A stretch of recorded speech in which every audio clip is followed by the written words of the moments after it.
This gig's just getting started, man. Welcome back to the Fixed Ops Roundtable FORTSTOCK event. We're taking this festival around the globe with our next speaker, Barb Edson of CDK Global.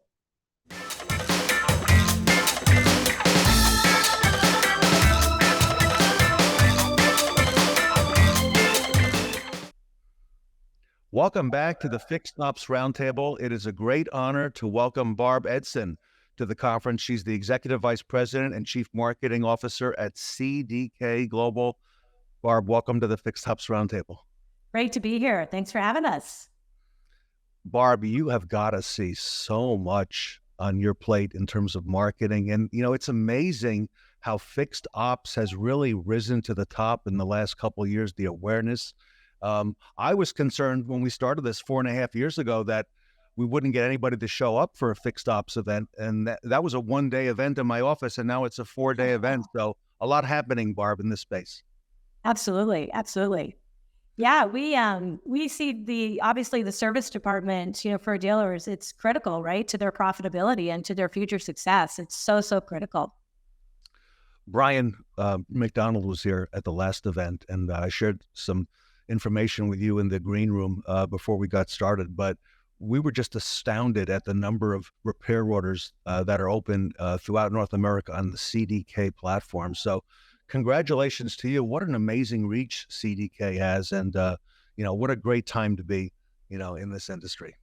Absolutely. And we take that, we take that seriously. And one of our big things is we've been really listening to customers.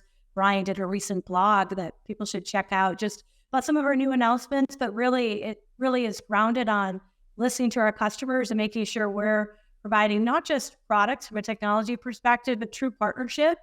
And we can discuss some of the research and some of our findings that can help our dealers listening grow that service department. We're hearing a lot about that word partnership, very positive word. And so, Barb, what are you seeing right now as you look out? Here we are in mid-September, looking out over the balance of the year and now into the future, into 2024 and beyond. What are you seeing right now that is happening in the retail automotive industry that we should be aware of? Yeah, well, what consumer experience is so important to dealers. I mean, 77% of them actually say, based on our research, that it's their number one focus area, above and beyond even inventory management, which we all know how important that is, especially in these interesting times. But unfortunately for dealers, even though they're all incredibly focused on that consumer experience, unfortunately as an industry, we're failing, both in the buying process and in the consumer experience in the owning or the servicing process. So it's a focus, but we really got to make sure we dial up where we're investing in all the right areas. Someone asked me last week, I was at a dealership. In fact, it was a dealership owned by three brothers. And they asked me, what are you seeing right now in Fixed Ops that we should be aware of? And I said, well, one of the things we're seeing is customer convenience, making this easy for the customer. Yeah, absolutely. And, all of us as consumers, we're all interacting on our phones today, and it's really no different, with the dealership. What are some of the biggest factors that are causing challenges that you see for dealers today? So we actually did a recent study that was sort of looking at the providers, so the dealers and what they're focused on. And then we contrasted that to a study we did of 2,000 consumers that were experienced the service, with dealers. And the number one thing there's a big disconnect on is transparent service pricing, right? And, technology can really help with that. They want transparency that, unfortunately, most consumers, like 2/3 of consumers, absolutely do not trust dealerships when it comes to servicing. And transparent pricing is really the number one thing where consumers want it, but unfortunately, only 25% of dealers are really focused on it. So that has to, dealers really need to look at that. And then, of course, you mentioned digital, all kinds of ways to use technology. So in the service department, areas like, I love this one. We call it vehicle tracking, but it's really, it's about, again, trust and transparency. Where are we at in the service bay? And things like vehicle tracking allow you to always do the analogy of like DoorDash, which I unfortunately do too often. If I know when my food is, in the kitchen, and then it's with the driver. How comes I can't know where my car is in the service bay and when it's going to be complete, and that texting back and forth with updates, and then the use of video, right? So that really, like, talking, a video really tells me what's going on, and I get that trust and transparency. So Uber level trust and transparency, but really pricing, that's a sensitive area for consumers. Yeah. Let me come back to those three that you just mentioned, starting with transparency. Isn't it amazing that we're talking about transparency now in fixed operations? A few years ago, 4 or 5 years ago, we talked about transparency coming to the sale, to the F&I, to the business office, finance and insurance. We needed to be transparent with the customer. And Right. here we are today talking about, and we're hearing that, you're right, Barb, we're hearing that phrase a lot. We need to be transparent. The customer expects us to be transparent. And the reason they leave and go elsewhere after the warranty is over, we're not transparent. So that word has come to fixed operations, no question about it. And you're right in terms of the vehicle tracking. The customer, they expect now, the new expectation is it's going back to the convenience. They want to know where their car is. Where am I in the process? Even if the update is that we don't have an update yet, but we want to let you know that we're working on it. But isn't it amazing how all this has come to fruition, is now at the forefront, and not just the variable side, but on the fixed side? Absolutely. And there's a lot of profitability for dealers in this. So it's not just, let's make the consumers happier. Of course, happier consumers makes more, people coming back to the dealership for the next service, like you said, after the warranty. But using things like video and sending a video in a text message, you're actually getting more dollars per RO.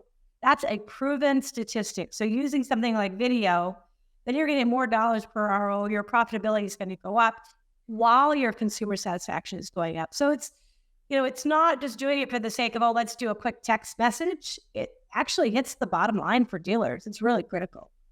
I was just at one of the best dealers in the nation, which is a CDK dealer group. They're in Sacramento, California, the Nilo company. And we spent a couple days there with Tully Williams, the fixed ops director, and the owners. Just an amazing group.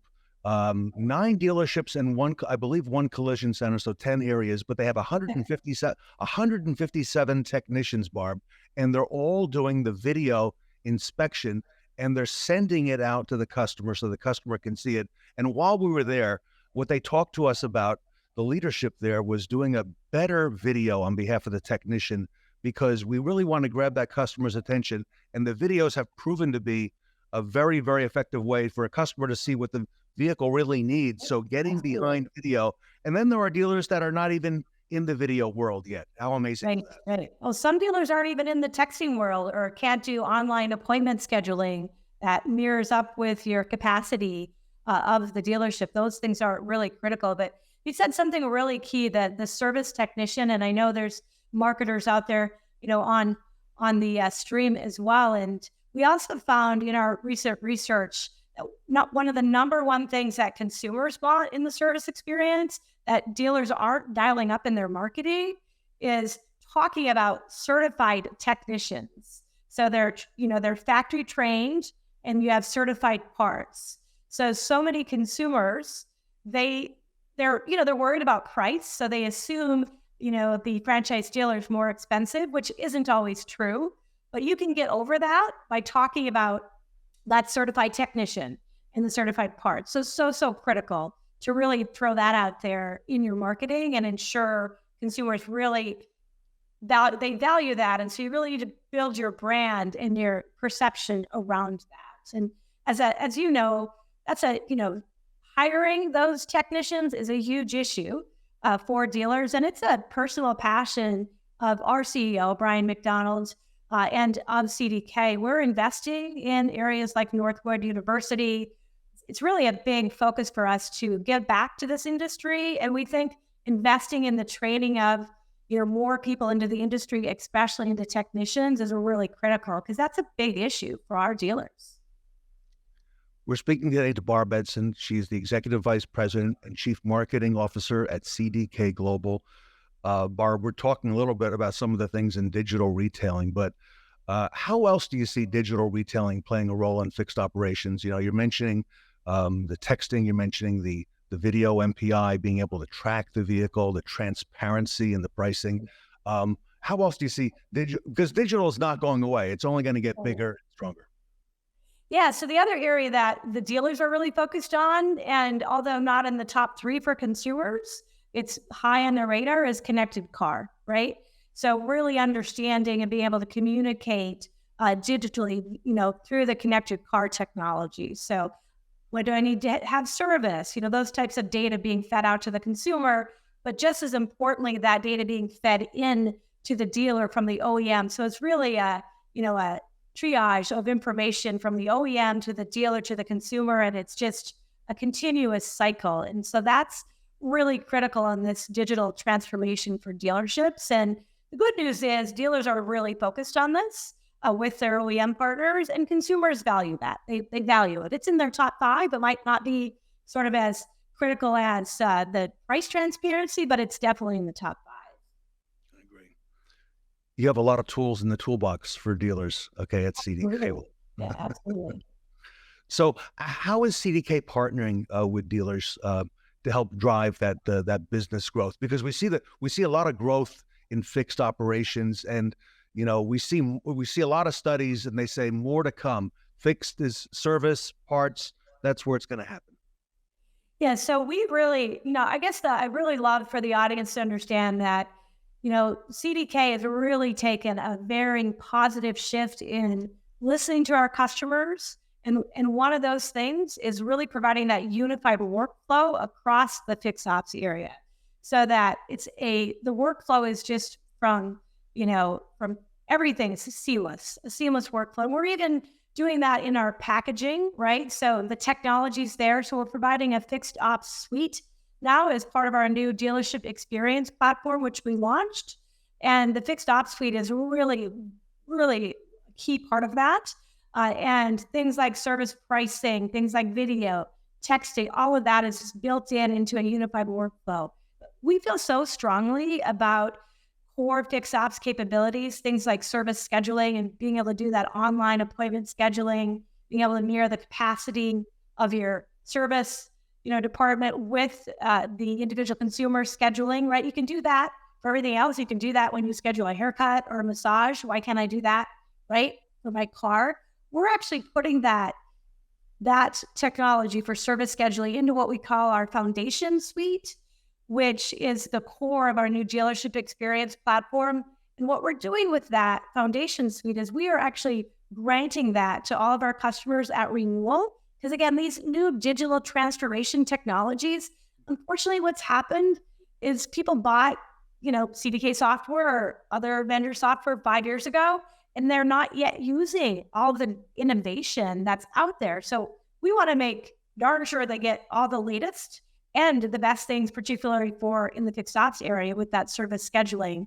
So we're putting that in the foundation suite, granting people access to that, and we're implementing it, the foundation suite, for free for people at time of renewal. Because again, we're so passionate that we've got to help our dealers get this digital transformation completed, and the service area is such a critical area. So really building in that functionality. And again, all by listening to our customers. We did so much research. I got to tell you, the service scheduling popped so high from a dealer perspective on something they really want to get right. So we want to make sure everyone gets it. I tell you, I'm a customer as well. And when I make a service appointment, I go online, and I don't do it during normal business hours. I may do it at 10 o'clock at night. I may do it on the weekend. I may do it on a holiday, but I want to be able to do it. And if the dealership is not taking advantage of that, it speaks volumes, as well as all the other tools. Barb, final question. What takeaways would you want to share with dealers who are listening, who are here with us today, both CDK and non-CDK dealers? Yeah, so for CDK customers, I'd say, hey, thank you for your business. We love it. We're very vested in the partnership. For non-CDK customers, well, for everyone, look, we're invested in growing dealers. We believe in the dealer model.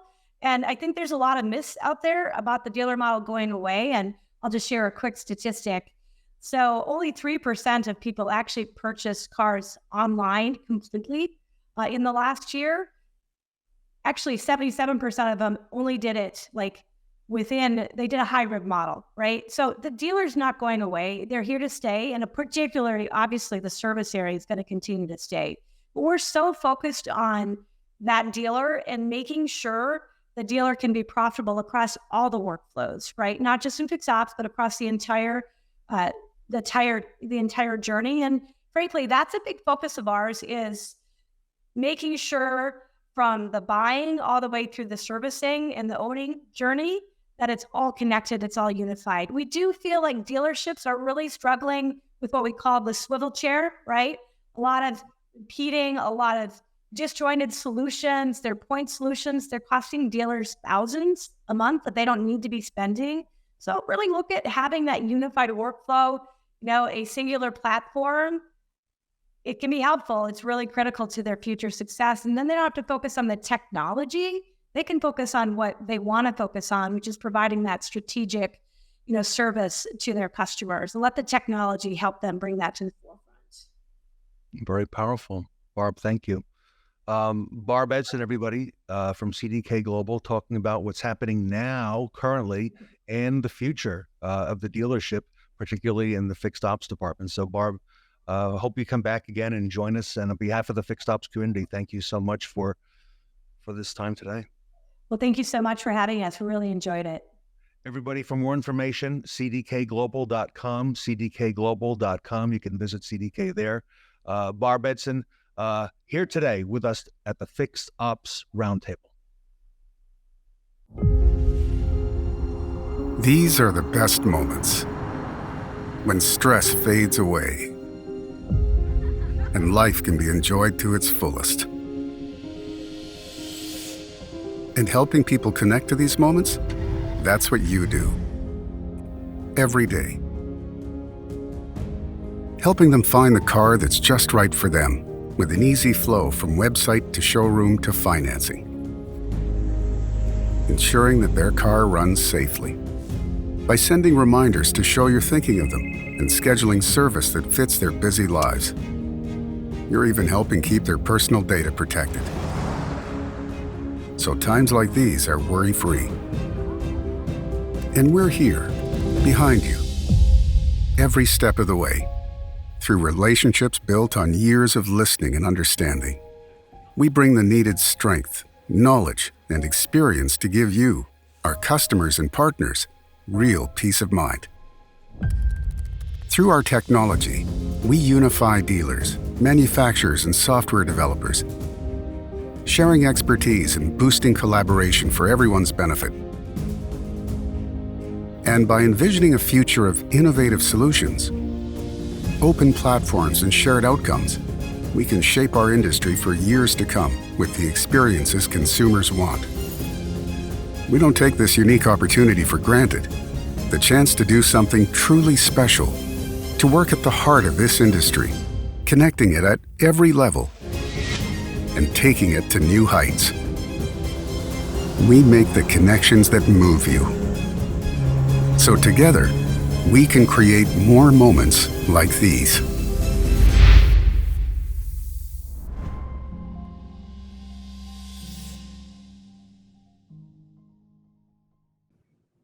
Take a moment now to stop your records and pull out your phones to scan the QR code on your screen to vote for the Best Practice Awards that will be announced at the end of the event.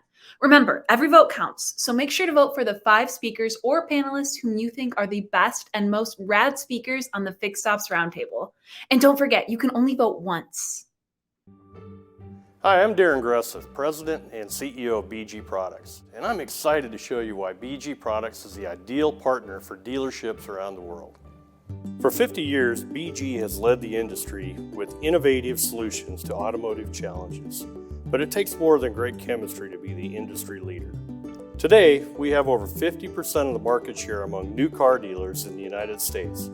In fact, an independent study found that 5 out of 6 U.S. dealerships choose BG products over the competition. Our integrity, dedication, and investment in people are at the heart of our continued success.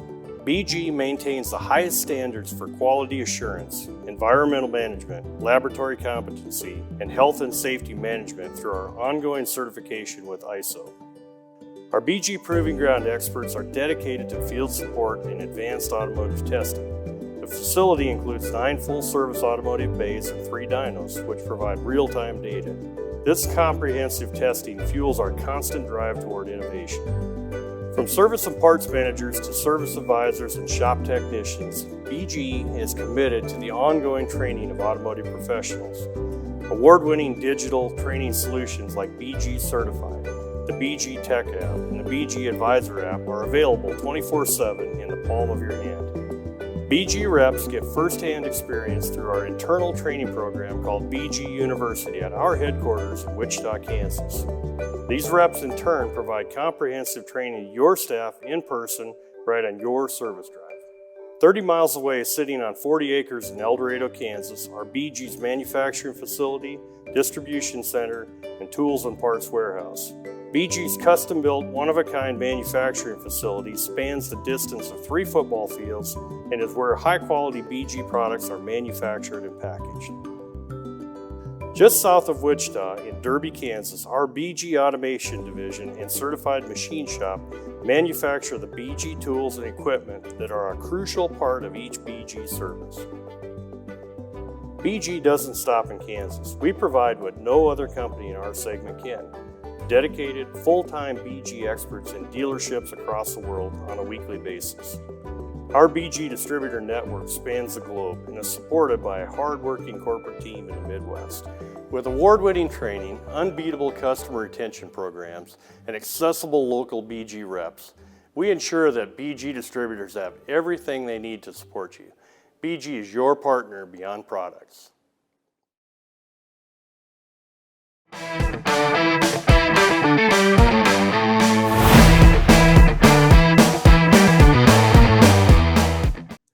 Let's kick it back to Wichita, Kansas and our pop-up event. Please welcome Bob Tasca, Darin Greseth, and Sarah Vantine.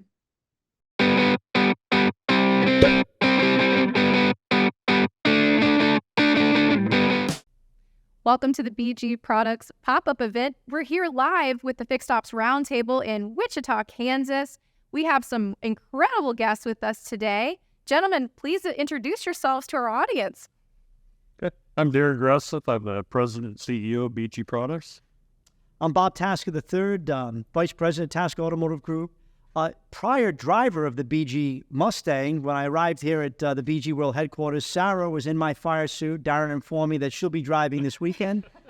So now I am just team owner of Tasca Racing. But no, it's great to be here. It's great to meet you, Sarah. It's always a pleasure to come to the heart of BG. For me, this place just exemplifies the technology behind the liquid and the amount of time that you put in engineering that really lives up to that brand. And you back it up, not with words, but with an incredible warranty. And it's why we have it across our entire platform all over the country. And as Bob said, not only are we partners in the racing program, but we're also partners in business. And Bob has been a great advocate. His family has been a great advocate for BG Products for a number of years. And we're proud to have BG on your car. Well, I can tell you across our 27 rooftops, and we're rapidly growing, it's the #1 generating gross product in fixed ops as an individual product in our entire company. And it's because of the warranty and the commitment that you put behind that product. We hear it from our customers. We see it in their faces when you write them a check that stands behind the product, and it's got incredible value. And that's what we look for. My grandfather always said, you want to sell anything, it's price and content, and the content that you provide is incredible. Absolutely. Well, great. That's great, Bob. Another thing that it does, not only does it make money and generate revenue for the dealership, but everybody downstream, parts department, service advisors, technicians. Yeah. And as we try to retain technicians and gain technicians coming to your stores, how important is that to bring that extra revenue into them with services that they can sell that are valuable to the customer, valuable to the shop? Well, it's critical. And the other aspect of that is, I believe, it puts an elastic band on the customer's bumper, because in order for them to maintain that warranty, they have to keep using the product, right? That's right. So when they leave and they know that they just spent that money to, coat those products in their engine, they want to come back. Absolutely. To maintain that. And when they come back, it generates more revenue. So it really is a win-win at all facets in the store. Perfect. Well, Bob, it is such a testament to hear all of your expertise from the dealer side and the racing side. But one of the things that you have been so vocal about in our industry has really been about technicians and how this is such a viable career path as people are considering automotive. Could you tell us a little bit about some of the things that you were piloting and working on in the industry? Yeah, so I had the pleasure of serving on the YES program on behalf of Ford Motor Company and NHRA. It's Youth Education Services, and we speak to over 32,000 high schoolers all over the country. Wow. And for me, what I feel the biggest problem in our industry, attracting more technicians, is a lack of awareness.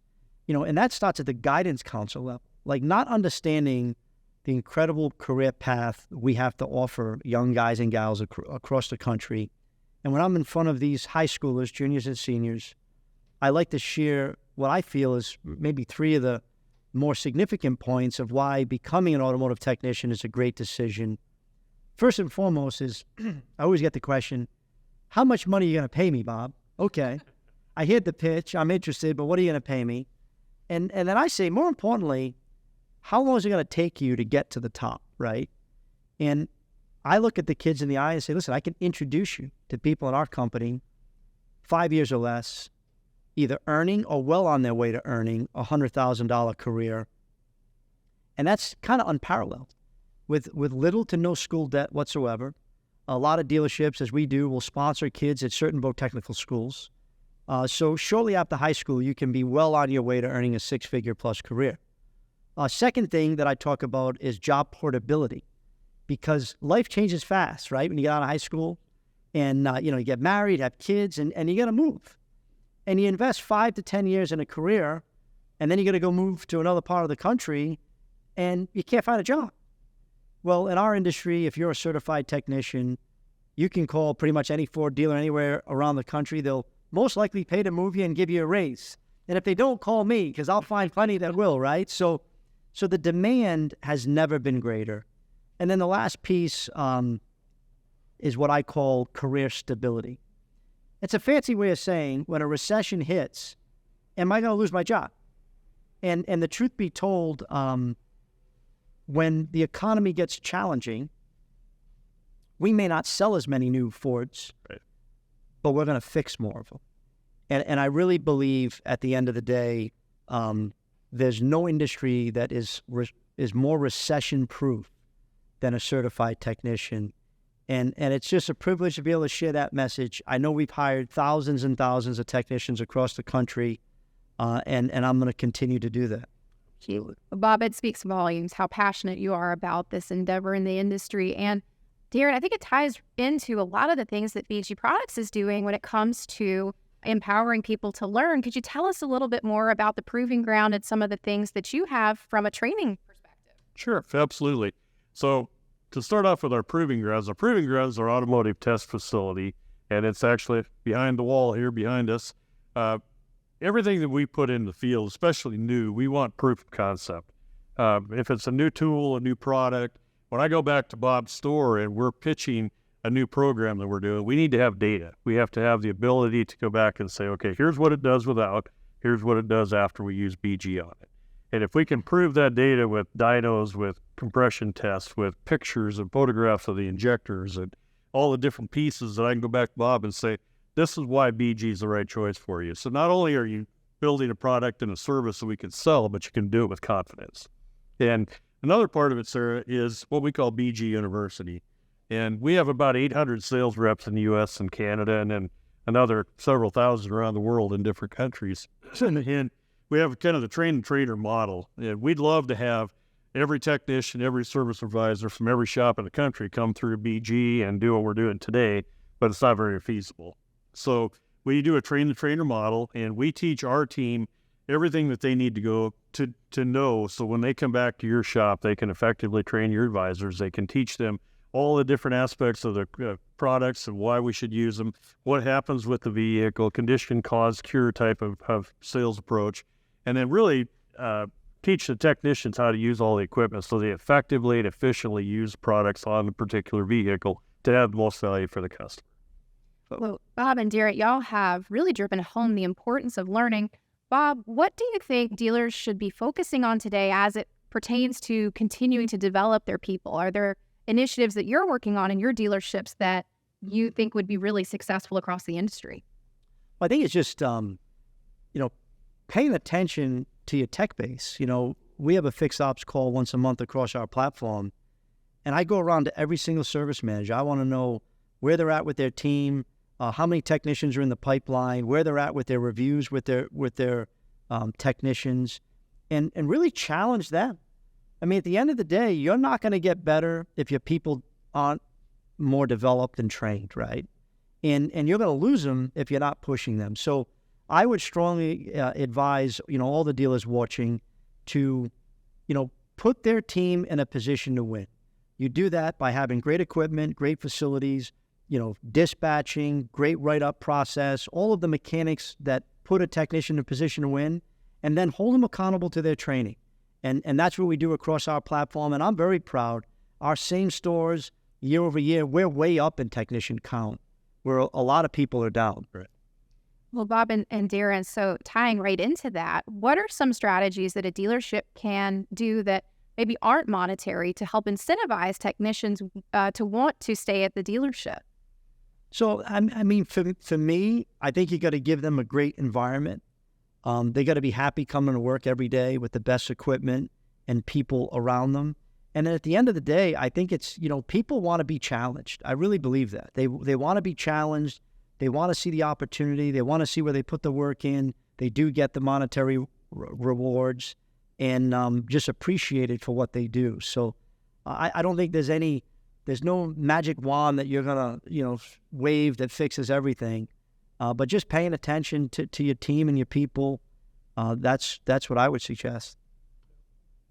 I think from our standpoint too, obviously we're a little more one-dimensional in what we provide, but having the right products, right services, the right training allows the technicians and advisor to feel good about what they do. They're providing true value for the customer. They're making the vehicle run better, last longer. And if they can do that and make the money and get all the other feelings, it just ties right into what Bob just said. Well, and the success stories are so compelling. And Bob, you were sharing one earlier today about a text message that you received from somebody. Could you tell us a little bit about some examples of those success stories that happen? Yeah, I think the best compliment that I ever got in giving that speech across the country is I get done with it. I have a lot of pride in it. I delivered it with a lot of passion. And one of the instructors came up to me and they said, Bob, I think you're misleading the kids. And I said, really? I said, please tell me more. And he handed me his phone. He said, I want you to know that sitting in that chair right there, it was in St. Louis. He said, you changed a young man's life. He said, and he knew I was coming today to hear your speech, and he wanted you to read this text message. So again, I talk about earning $100,000. I talk about career stability, job portability, and I read his text message. And he said, you tell Bob Tasca, everything he said was true, except I called BS on the $100,000 in 5 years. And he had a picture of his pay stub. Now, I'm pretty good with math. I looked at it, saw how many weeks it was, divided, multiplied it. He was on pace to make $74,000 1 year out of high school. And his instructor was actually emotional. He said, Bob, he's going to out-earn me. He's going to out-earn me, and I just can't thank you enough for the message that you share. And I think it's all of our responsibility. It's an industry responsibility to get out to your local technical high schools and workshops. And I really want to emphasize high schools, because when they're in the VOTEC programs, the UTIs, and they're kind of already sold on it, right? They've made the decision to go. What we have to do is we have to go to the high schools, and we have to motivate these young men and women to think about our industry. And if we all do that collectively, we'll find the technicians that we need, because we're going through an incredible transformation with, gas engines to hybrid to full electric. We need this new generation coming in to help support, to keep these cars on the road. Well, and my last question to you both, I really would love to hear, in it's, the last half of the year. What are some of the things that you are most excited about this last half of 2023? Well, Darin, you want to go first? I got a whole bunch of things I'm excited. there's a lot of great things happening, but we're seeing rapid growth, and as Bob talked about, our business is very much recession proof. Through COVID, we actually saw tremendous growth, and sometimes I almost feel bad even saying that, but the capability that we provide for our team and they provide for their customers, which then takes care of the end user, has been tremendous. So as we continue to grow, the opportunities get bigger and bigger. So every day is kind of the next step to the future. So we're just excited about where we're headed. Very, very excited about it. So I can hardly go to sleep at night, Zara, actually. I'm excited to wake up each and every day. But, on the racing side, we got one of the best running cars in the country. We're taking it to Topeka, Kansas this weekend with the BG logos on it. So really looking forward to the championship run. On our Tasca Automotive Group side, we're expanding rapidly. We have 4 more acquisitions between now and the end of the year that we're really excited about. And then on a group level, our fixed ops company-wide is running, up 20% year over year. So if that doesn't get you excited, I don't know what does.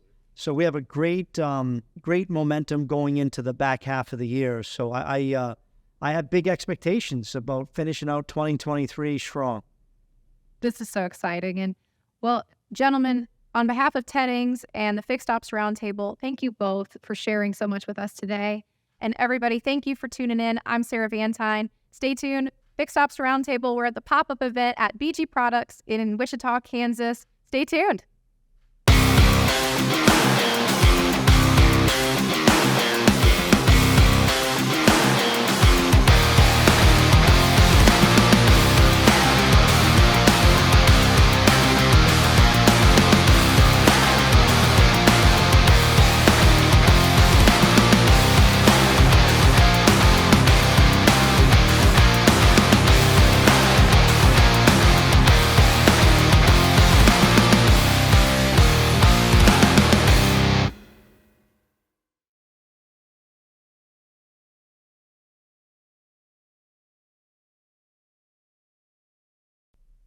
On behalf of Teddings and the Fixed Ops Roundtable, I'd like to present Bob Tasca with the Certified Dealer Award. Bob, congratulations. Oh, thank you so much. This is really an honor.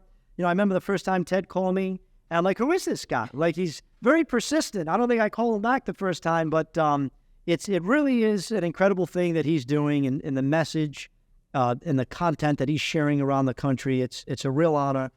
Thank you very much. Well, Bob, it is so critical to bring dealerships to the pinnacle of what they can bring to the customers and to the communities. And so on behalf of the Fixed Ops Roundtable, thank you again for being such an advocate for our industry. Thank you. The Fixed Ops Roundtable is excited to announce the launch of our new certified program. It is designed to recognize dealerships and partners that demonstrate exceptional performance. Learn more by visiting fixedopsroundtablecertified.com.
Taking center stage with their discussion around the EV market is the Leading Change panel with the biggest names in fixed ops.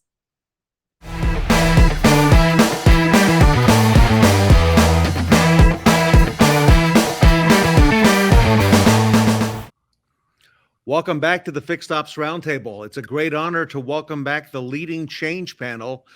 And there sure is a whole lot of change going on in our industry, everybody. A lot of rapid transformation, technological advancements, evolving customer preferences, so much to talk about. Honored to have Steve Woessner, Tully Williams, Steve Greenfield, Ed Roberts, Fred Fordin, and Brian Kramer with us today. We just had a brief chat in the green room. Brian, we have a lot of subjects to talk about, at least touch on today. And you mentioned EVs, and you know what? I think that struck a chord with many of us here. Brian, what do you see happening? And then I want to go out to Tully next for your feedback.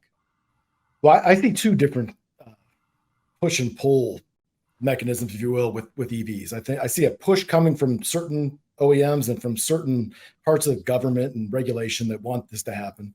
And then I also see from Tesla's standpoint that everybody is so obsessed with the product and what is Tesla doing. But I think that what we should be more obsessed with is the experience that they're providing online.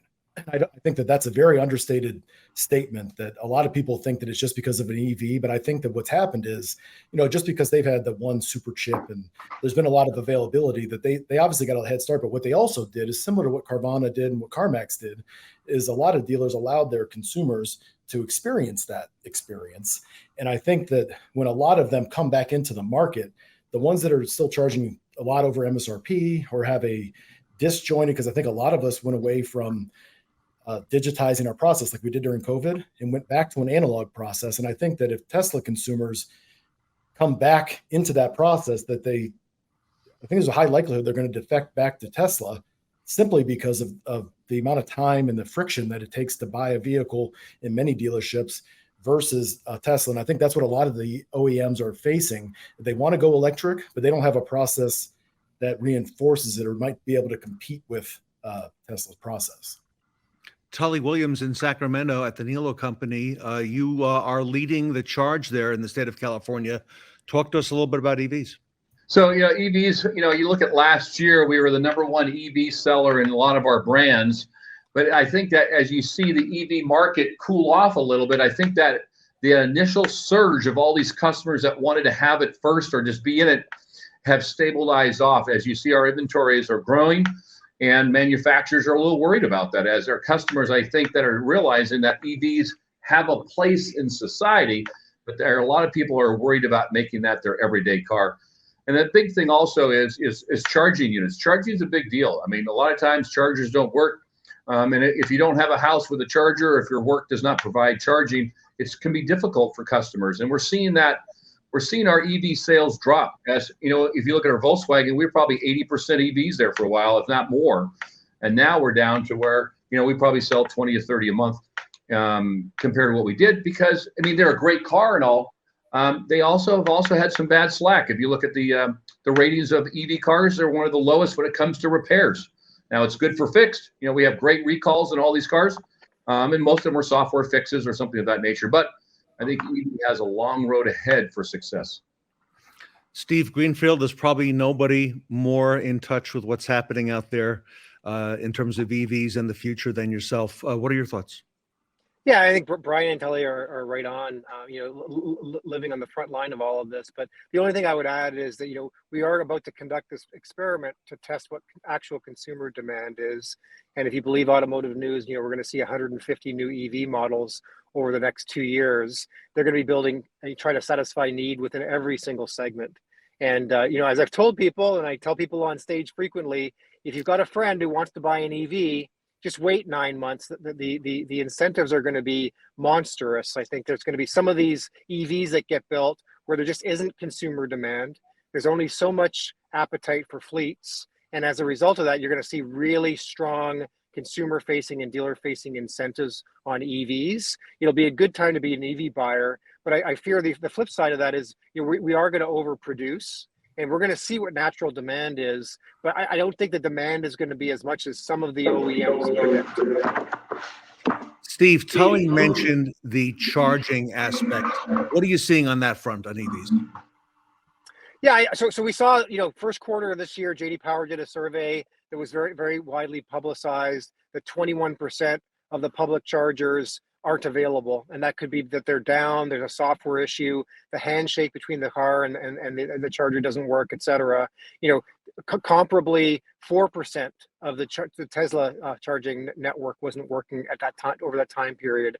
And I think that drove many of the legacy automakers, about half of them, to embrace the Tesla standard, and then announce in the following quarter, hey, going forward, we're going to offer like reverse compatibility into the Tesla network, and we're also going to build that charging configuration into our vehicles.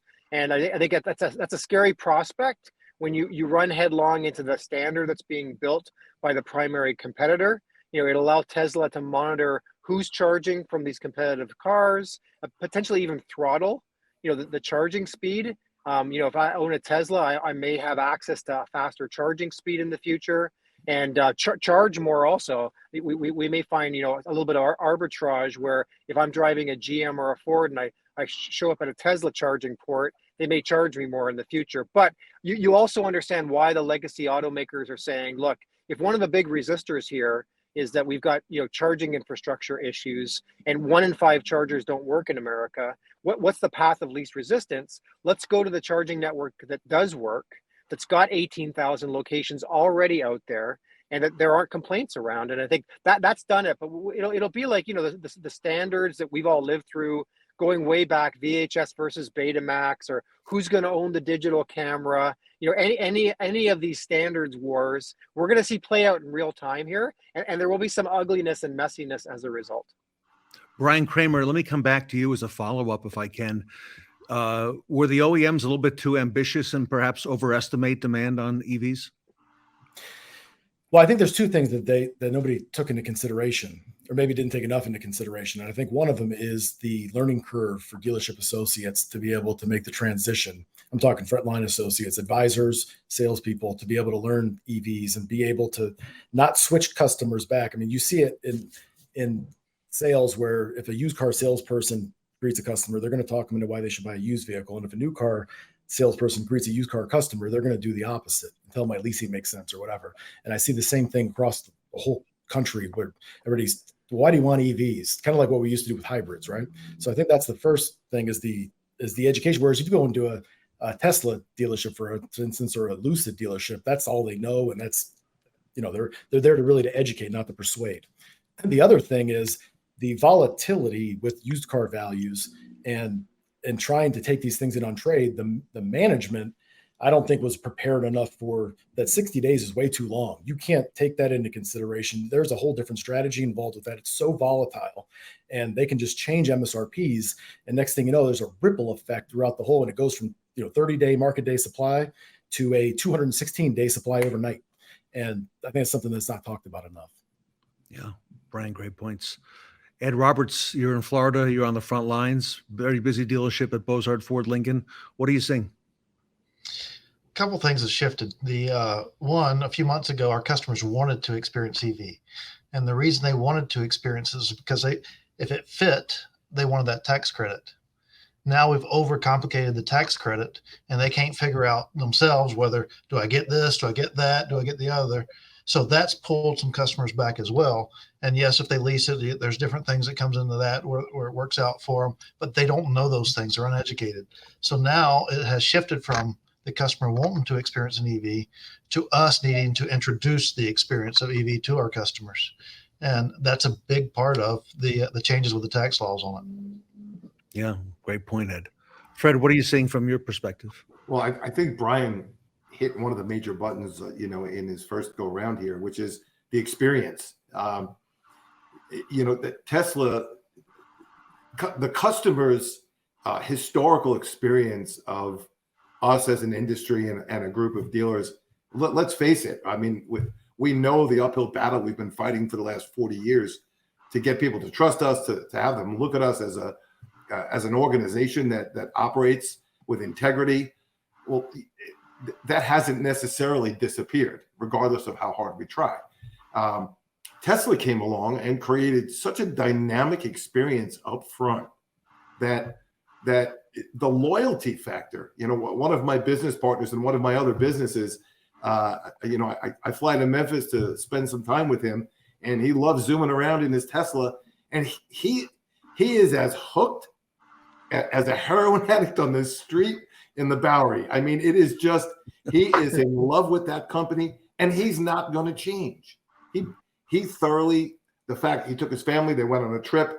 He knew it was going to be beyond the battery capability. He had a reservation at a charging station. He got there, he charged up his car in 15, 17 minutes. It cost him like $12, and he was on his way. He just thoroughly and firmly is hooked on Tesla. And until, you know, a Ford store, a BMW store, anybody else can get that kind of loyalty out of a customer, there's an uphill battle there. Then you got all the things that Greenfield was talking about. I mean, it's just, we definitely overstepped. There are problems out there. The chargers aren't working. We had a couple of batteries explode. There are some things that, you know, my wife said to me, I was going to order a Ford Lightning. And my wife said to me, you order that truck, I'm not getting in it. So there's still a lot to overcome. And you know, and it's a real problem. The lots are going to fill up. The big problem is going to be when the OEM lots fill up. It's going to get even worse. Steve Woessner, Tesla has built a great brand experience and has an extremely loyal following, like Fred says. Yeah, no, I think what's been said is very, very accurate. I think it's going to be interesting to watch because Tesla they're not a car company, okay? They're a data company. And when you start to look at how they're valued and what they value, the ability for them to collect now massive amounts of more data is going to skyrocket, okay? The bigger question then for the experience side of it is, when you have all these Ford and GM and everybody using their chargers, and your friend Fred pulls up in his Tesla and there's a 2-hour wait to get to his Tesla charger, he may not be as happy with the experience. So I think what has happened with EV is that the conversation started, Wall Street got excited about it, that got the OEMs excited about it, and everybody started talking about it, and they found, oh, well, when we talk about it, our share price goes up. This is wonderful. So they started doing that, and everybody started that sort of lemming approach, and they all followed everybody right off the cliff. Because the reality is, until you can get your car charged in the same amount of time that it takes you to fill it up today, you are not going to have an EV as your primary vehicle. You're just not. And today, when you look at people have to plan their trips and the risk of getting stuck in the middle of nowhere where the charger doesn't work, people aren't going to take that risk. I mean, they may have it as their commuter car, they may have it in some other form or fashion, but to do that, you're going to have to make it a hell of a lot less expensive because it is ridiculously expensive as a second car. And so the dynamic, you know, the economics, the dynamic, all of the pieces that all the guys talked about, they don't fit together very well right now. So it's going to take some time. I mean, I absolutely believe it will be the future, but how it arrives, it's not going to arrive the same way everywhere. And you're going to have sort of this patchwork quilt coming together. It will eventually come together, but I think everybody got excited about it. And, you know, the OEMs are racing to produce these things. And guys like Tully and Ed, you know, they're sitting there with a bazillion of them in the lot going, hey, what's with this? You know, and as I said, they're not inexpensive, so the floor plan on them is not inexpensive either. So you can only take so many. I do think that Brian, go ahead. Let me follow up with you. I do think that there's a dealer mindset that does need to change from a pickup drop-off service perspective, because I think that, you know, there's a lot of dealers that I'm talking to that are biased, that are trying to justify why that doesn't make sense. But then I visit Ed Roberts' store and I see them thriving as it is. So he's already self-insulated himself that, okay, so if somebody can do pickup drop-off, we're doing that too, but we're going to do it and we're going to out-execute you. And I think that's the mindset that dealers need to have. Brian, what else are you seeing? You touched on the used car values. You're doing a lot of good work with AccuTrade. What are you seeing happening in the market right now? Here we are mid-September. So I'm seeing the Tesla is kind of the litmus test for everybody. When they drop prices, everybody else kind of follows suit. And we see for instance, the Ford Lightning's recently dropped the price $10,000, which is in theory, everybody's losing their minds over that, but really it's no different than somebody coming out with a $10,000 rebate or a $10,000 amount of dealer cash. It's the same ripple effect throughout the used car market. But I will say that the real-time adjustments with EVs and the access to data, over-the-air updates, there's things like that. I think that the market shifted. Like we're looking at on July 19th, when the prices changed on the Lightnings, our prices changed an hour later. And I think that real-time demand index, looking at search data, looking at that and changing in real time gives everybody a lot more confidence to be able to transact. Whereas in traditional valuations, it takes 45 days for all the books to catch up and everything. And I think that with EVs, the world's moving way too fast, and it's up to the the dealership partners to keep up with that, not the other way around. Steve Greenfield, at this Fixed Ops Roundtable, there's a lot of talk about trade valuations, about being able to do that quickly and timely. I think Brian has been a big part of starting that discussion. So congratulations to you, Brian, on the work you're doing. Steve, what are you seeing out there? Because obviously that's a key linchpin to all the other conversations that we're having as well. Yeah, I mean, I can't wait. Ted, you and I have talked about this in the past, and Brian, it'd be great to get your perspective on this. But I'm most challenged with these companies that are going to have these features that are on demand, and a consumer might get a free sort of 90 days to have some features activated on their vehicle, but after that they're going to have to start paying, and they may very well get deactivated. So what happens with a consumer who believes they're buying a car with a bunch of features that after 90 days they get a bill in the mail, and now they're optional?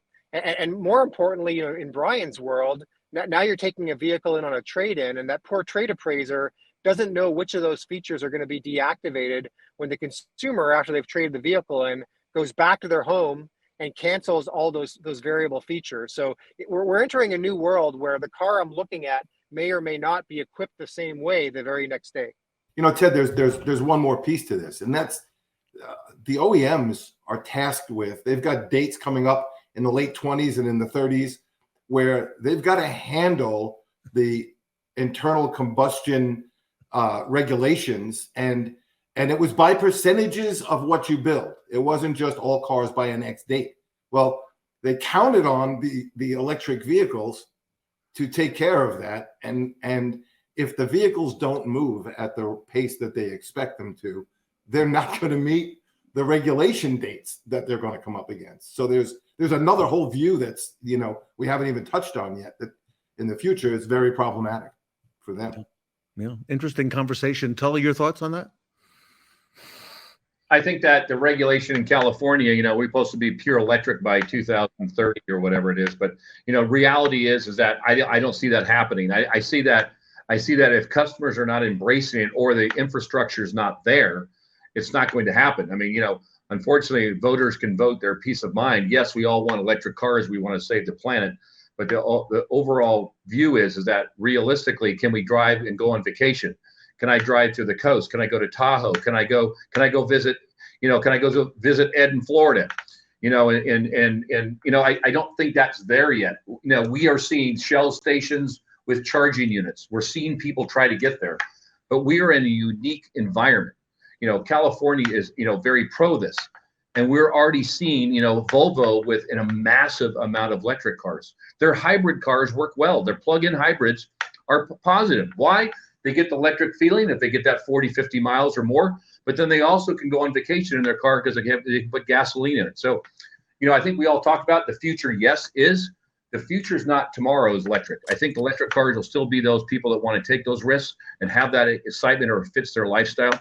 But short term, it doesn't fit our lifestyle. I cannot see how California can go pure electric in 2030. Yeah, we have the same thing here in New Jersey by 2030, Tully. We're going to be pure electric. Ed, you want to weigh in on that as well? Well, it's just like the tax credit. There's too many things involved in it. And when you get all these complications that come into play, then nobody knows how to react. And that's where the dealers are. As dealers, we should be constantly reinventing ourselves, and we should be reinventing ourselves for the experience that we're trying to to give to our customers, not necessarily to make sure that we're checking a box for this or for that or for the other, because that takes the customer out of the equation.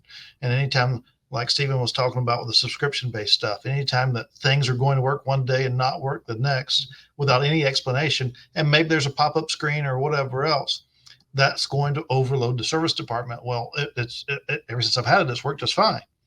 Well, and then that's complications there and whatever else. So there's too many things that layers on top of it. But we have to constantly reinvent ourselves. And from the electric standpoint, we've all talked about it there. It's about putting people in the seat of it, let them drive it, let them experience it. They will like it if they do that in most cases. Then it's a matter of helping them overcome the obstacles, and everybody's obstacles are a little bit different. But the biggest one is the timeliness of charge and the availability of a charge. And those things will get better. I agree, like Tully, it's not in the short window that we expected. It's a little bit wider of a window, but we also have to embrace it and do our part to push them out there as well. Let me take the remaining time we have with the panel and pivot a little bit and talk a little bit about AI and how it's shaping the competitive landscape of car dealerships. Another huge conversation here at this Fixed Ops Roundtable. We're seeing that in a whole lot of discussions that are going on. And Brian Kramer, let me come to you. With the rise of AI and automation, how can dealers best integrate these technologies into their business operations? Obviously, there's some apprehension on some of it. Some of it seems to be working very well and seamless. Your thoughts, Brian? I think that one of the things that I think the AI is unbelievably exciting, and we could talk about that for the next hour. I think it's the biggest innovation since fire for humankind. But I think that one of the things that as dealers start going down this road, which I think they're all going to go down, they need to make sure, first off, whoever they partner with, because there's a lot of these different partners out there, that they're partnering with somebody who lets them retain their data. Because even like as people are using ChatGPT-4 and not even realizing it, you're now giving Microsoft your data as to what your consumer behavior is. And by the way, they could also come back and compete with you. So it's a very volatile time to be sharing this data. Now, with that in mind, I think that there's a ton of things that go unanswered. You're talking about digital retail, right? Or digital service appointment scheduling. What AI can do in terms of calendar utilization and load capacity and all the things in terms of what your shop's capabilities are. It's smarter than it can calculate things that would take humans hours to calculate and make you significantly more efficient. Upskilling technicians, upskilling service advisors. It can do all the training as long as you have, answer all these questions. I think that similar to Google, you just type a question in and the search bar takes over. I think that's the future of dealership service department websites. How long does it take to get an oil change? But it's only as good as the data that you present. So it comes back to who's got the standard operating procedures, who's got the best processes, and best clarity of vision to their dealership, because that is going to be the competitive advantage, is to advertise all that into an AI engine right on your website and make it so that your back, the back office becomes the front office and backstage becomes on stage, and you're not afraid. It just pulls the curtain back and it's so much more transparent. Well, thank you. Steve Greenfield, I know this is directly in your wheelhouse, AI. Yeah, Ted, I've talked about this a lot. One of the companies we invested in is WarCloud. They're automating processes around warranty processing, but I think we're going to see more of that, more roles at the dealership, whether it's in the BDC, in the service lane, within the back office of the dealership. Look at roles, and slowly but surely they'll become more automated. I think the first version of that will be tools, like Brian's saying, that will help augment me, make me faster, make me better, reduce my errors. But over time, I think, 5-10 years from now, we'll see a pretty dramatic change in sort of like the human capital at dealerships as some of the roles get eliminated and people get freed up to take on different roles, because the robots, the automated processes will make sure that all of these roles can be done error-free, 24/7. And dealers, as a result, will be able to take costs out of their system, but also ultimately provide a better consumer experience. Coming back to where Brian started the conversation today, it's really around like, how do we do things in a more consistent, automated, faster, better process so the consumer benefits? And Steve Greenfield, you mentioned our good friend Jim Roche at WarCloud, his company. What a great shining example of an early adopter that's successful and having a lot of success and making great inroads. Every time Jim comes back on the roundtable, I ask him how many dealers they have, and the number goes up by hundreds. So Steve, I know it's successful, and I like the fact that they're touting the fact that they can help the dealer recover the asset, those dollars, very quickly, and do it in the way that no human could possibly do it, Steve. Yeah, I mean, it's a true win-win for a dealer. They make more money while at the same time taking costs out. I don't know how it can be more of a no-brainer proposition, and that's why he's adding dealers so quickly. Yeah. Ed Roberts, your thoughts? Well, dealers are notorious to lean things down to a fault. And what I mean by that is if we need 5 advisors, we have 4. And if we need 3 valets, we have 2. And AI makes us all more efficient. So AI to the dealership world seems like the greatest thing since sliced bread, because it makes us all more efficient, and it resolves some of that leniency a little bit. But reality is there still has to be the human factor to execute those elements. And AI can be used to make us more efficient. Like Brian said, it can calculate things faster than we can do it in hours. That's efficiency. But it doesn't take away the human factor. And a lot of dealers are thinking, well, okay, I can lean down more, where they're already leaner than they need to be in a lot of cases. And that's why they're not able to offer the experience they need to offer. And then they're going to use another technology to lean down more rather than bring them up to the level they need to be. And if we address it properly, AI can be great. If we use it to lean down some more, we're still going to be facing the same challenges, because we still won't be able to react in the time that we need to react in. Ed, you and I were on a panel earlier today talking about recall technology using AI, and that's another successful one that we've touted as well here, using it in terms of automating the recalls. Tully, I like the analogy that Ed just gave in terms of how the dealers like to lean things out, and that's historically true, Tully. It is. We're always trying to figure out how we can cut, which, as Ed and I both agree, that I don't think you can cut yourself into a profit. It doesn't work. Our goal is to, make our greatest asset, our humans, more successful. And I think Ed is spot on when it comes to AI. I also look at AI as, a gimmick right now, right? To me, a gimmick is that might do the chat correctly, or it might do something better. But if we have certain, vendor partners, and I like to call them partners, not vendors, that we trust, and if they are not embedded with an AI product, a bolt-on doesn't work. And we're great about just another vendor. I mean, I think we have a full-time vendor person here at the Nilo company that just likes to look at new stuff. And, I think that sometimes that's not a good thing. It's good to look out. That's fun about NADA. But if your partner vendors, like, for instance, if you use Cox Automotive, a lot of us use Cox products, is if it's not embedded in that product, and if you have to have a bolt-on, does it work right? And I think that our goal is our vendor partners that we use for our key things going to embrace that technology? Of course, they're going to say yes, but really embrace it to help, to Ed's point, our best asset, our employees at our stores, to be successful. And that, to me, is going to be the biggest win for AI if that happens. And Fred, we've talked about it offline, but these integrations and these dealer partnerships are very important to have.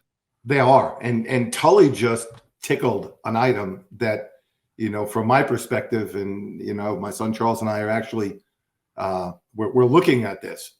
AI is going to have a much, much, much bigger impact when someone figures out how to utilize AI. None of the dealers here, none of the dealers that are watching, nobody wants to have 37 vendors in the dealership for software. And yet we got all these vendors, right? When AI is used to pull all of that together into a single, seamless, working interface, that's when AI is going to change the dealership world at a level that we can't even imagine yet. But to me, that's the future of AI for automotive. Brian, I wonder out loud whether that could happen. That sounds very intriguing, as a matter of fact, Brian. Well, I think that with APIs, modern APIs, that is going to be the key. It's going to be a matter of whether or not people are, different vendors are willing to play together, fairly. And I think that it's an exponential effect if you do that. And I think that at the end of the day, like from my standpoint, I've only been out of retail for a year, but the dealer is the customer. And from a dealership standpoint, the consumer is the customer. And I think everything needs to be guided towards that same mission, that's ultimately what we're trying to accomplish. And that, you can use AI for good, or you can use it for evil.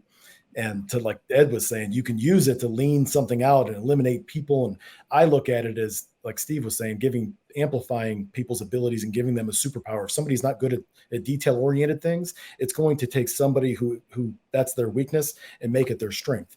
If it's somebody who's not good at articulating email responses or follow-up, instead of having misspellings and grammatical errors, it's going to fix that. And whatever the shortfall is, if used correctly and leveraged correctly, and you can somehow get all the data from a CDP or DMS or however it is that you get that, and you get it in an efficient way, I think it's definitely going to change upskilling, how long it takes to onboard people, how long it takes consumers to get answers to their questions, hold times, wait queues, all that stuff will just be a thing of the past that people can't even imagine. Brian Kramer, you may have been out of retail for a year, but it doesn't feel or sound like you have been out of retail. So congratulations to you for keeping that retail touch, because you've got it. And, congratulations to you on all the success that you're having. I want to thank the panel today for their time on The Leading Change: Steve Woessner, Tully Williams, Steve Greenfield, Ed Roberts, Fred Fordin, and Brian Kramer. I'm going to ask you, gentlemen, to come back again later in the year for our next event. Fascinating conversation, great topics, and as usual, very timely. So the Leading Change panel, everybody, here today at the Fixed Ops Roundtable.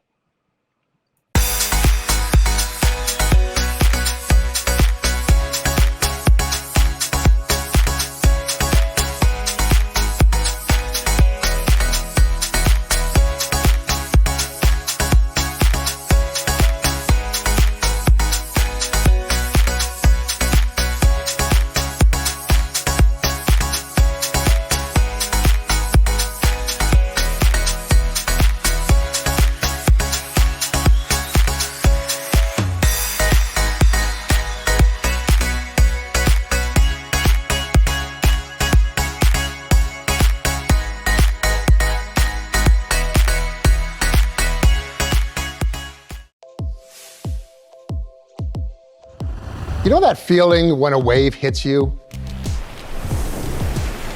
Not just the ocean, but the waves of sound, light, information. All these waves carry energy. And when you amplify that energy, it builds and grows. It becomes stronger, louder, and faster. Without this energy, there is, well, nothing. What does the wave of your dealership look like? What about our industry? What can we do to create more energy and continue moving forward? I'm Chris Walsh, president of Reynolds & Reynolds, and I want to personally invite you to the 2023 Reynolds Retail Summit, where we will amplify automotive through a 2-day event dedicated to learning, growth, and pushing all of us forward. Reimagine your current processes through workshops and presentations led by industry experts. Discover how to overcome barriers to achieving maximum profitability, and connect with other top-performing dealers, leaning on our collective experiences. Join us at the Reynolds Retail Summit this September at the world-famous Indianapolis Motor Speedway. Space is limited, so register now to secure your spot. I look forward to seeing you there.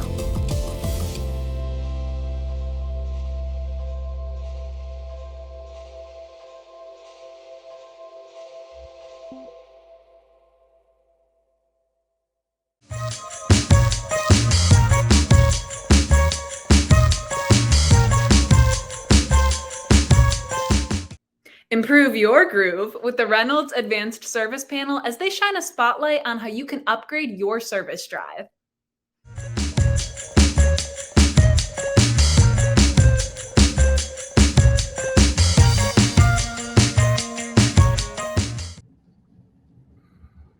Welcome back to the Fixed Ops Roundtable. This panel is about getting more work done through your shop, through fixed operations, and different best practices, including things that some dealerships have turned to, like mobile service, to increase profit by increasing the number of service bays that are freed up for more complicated repairs and services. Today, we're talking to a number of experts in the field. You'll recognize Jeremy Stevens, Fixed Operations Director at the Heister Automotive Group in North Carolina. Robert Migliaccio, I can finally say Robert's last name, at the Carter Myers Automotive Group. What a great pleasure to have you here with us as well, and Jeremy. Ed Roberts is here from Bozard Ford Lincoln. Ed, welcome. Shon Kingrey from the Kaiser Automotive Group. Shon, great to have you back. And we want to welcome Logan Carter, first time here on the roundtable. Logan Carter is the Fixed Ops Director for BMW North Scottsdale, which is a Penske Automotive Group store. Welcome, everybody, to the roundtable. All right, so Logan, let's start with you. Tell us a little bit about yourself and your shop. What kind of volume do you typically see there? And how do you maximize your capacity there at the shop? Sure. So again, Logan Carter, BMW North Scottsdale. I've been with Penske Automotive for about 16 years. We will process here in our shop about 2,800 to 3,000 repair orders monthly. And we use advanced service and the Reynolds platform to help us maximize all of our swings at bat, all of our inspections, monitoring how well our advisors are enclosing on those inspections. And it's really been a beneficial tool for us to maximize our opportunities. Love it. And Jeremy, tell us about your group and your shop. Same thing, volume. What do you typically see? How do you maximize capacity? So our group together, we run about 6,000 ROs per month. And, a couple years ago, we opened up a separate reconditioning center off-site.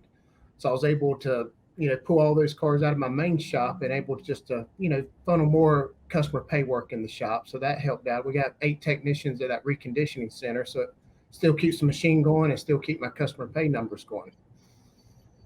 Love it. Ed Roberts, Bozard Ford Lincoln. Tell us a little backstory. We write a few repair orders here. We write about 350, 375 now per day. So that adds up in a hurry. And anything that we can do to remove time robbers is a huge opportunity for us to turn into flat rate hours. And so I challenge everyone out there to, if you see something that you think, man, if they didn't have to do that, they could do this. Well, figure out how they wouldn't have to do that. That's a time robber, and there's opportunity there. So we'll talk about some of those elements here. Ed, real quickly, tell us number of technicians and number of the mobile service units with technicians you have on the road. So I'm up to 96 technicians now, and I have 98 bays here in brick and mortar and 10 rolling service bays, so 10 mobile service units. And I really like that mobile service unit you have behind you there, Ted. That one looks like it's been around for a bit. It's one of the first ones from the FORTSTOCK era, Ed. We had these up at Tully's store as well. Right. Shon Kingrey, tell us a little bit about your operation. So mine's a little more unique, where I'm spread all across Wisconsin, where I've got stores from literally having 6 bays and 5 technicians to having one that has 60 techs in it. I mean, we're all over the board from one to the other. We're a little bit less, we're writing 30 repair orders in one to a little bit less than Ed writing, you're writing 600. I mean, it's a big variety. It's a big spread, but the outcome isn't the same, whether you have 2 advisors, you have 15 advisors. The ultimate goal is the same. Remove the roadblocks, make it happen. And Robert, your store there at Carter Myers CMA. Yeah, so we're set up very similar to Shon Kingrey. We got 23 stores in our auto group, all spread out through between Virginia and West Virginia. So, we run the same aspect through ours. My store here, 18-bay store. We try to maximize and keep everybody where they need to be. Advisors at their desk, technicians in their bays, parts jumping in between and do what they got to do. So every little bit helps. When you can figure out how to keep everywhere we need to be, it's definitely a positive aspect for the whole dealership. Okay, wonderful. Thank you, everybody. Let's talk a little bit about measuring performance. And Logan, I want to come back to you. You mentioned something I want to drill down on.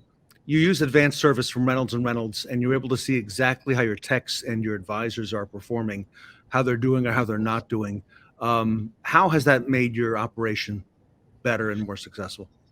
Yeah, I think it's a great tool that you can use to review customer pay recommendations throughout the month by technician. And when you monitor throughout the month, you can really use that as a coaching and mentoring tool. Same thing with the advisors, when you can share with them where they're at with their efforts, and you can give them meaningful feedback in the moment. They can make course corrections and really make the most of what's going on in front of them. So for us, we have advanced service reporting across the group. And so I'll compare myself against BMW centers in California and Minnesota, and really try and figure out what we're doing and if there's a way that we can find more out there and take advantage of our opportunities better. And Logan, how often do you share that information with your team? So we'll share with the advisors on a weekly basis. The technicians, will check in with them. A lot of guys, it's interesting, once you share that information, they kind of come seek it out. They want to know where they're at and what they're doing. And so we'll share that as requested throughout the month. And then we have a monthly fixed ops meeting where we put it up on a playbook and kind of give everyone the lay of the land for the month prior. And it's a really, really invaluable tool. We'll also use the quarterly calls that we get through Reynolds and share that information kind of on a large scale to see where everyone's at and how well they're doing. And Logan, there are some dealers who don't know about advanced service from Reynolds. How long have you been, did you say, on the platform, and what brought you to it? What caused you to get on it? Yeah, sure. We're going on year 6 with the full suite with Reynolds. And really, we kind of, about 7 years ago, recognized that while we had a few programs that worked well for our inspection services and our report cards, it was just clunky. It wasn't optimized for time and efficiency. And so because you had to kind of go from this toolbox to that toolbox to find all the bits of information, whereas you get the Reynolds suite and it's all right there, everything speaks to each other, and it really has made us much more efficient. Wow. Ed, we talk about the need for being efficient, okay? I know you're always looking for an edge, as is everybody on the panel here. We want to be able to speed up the process to do more work. Ed, maybe some examples in your dealership on how you've reduced inefficiencies in the overall repair process. Well, communication's key, and one of the elements is if a technician recommends something, you want them to get those things back and be able to track those things and be able to track if technicians are recommending things.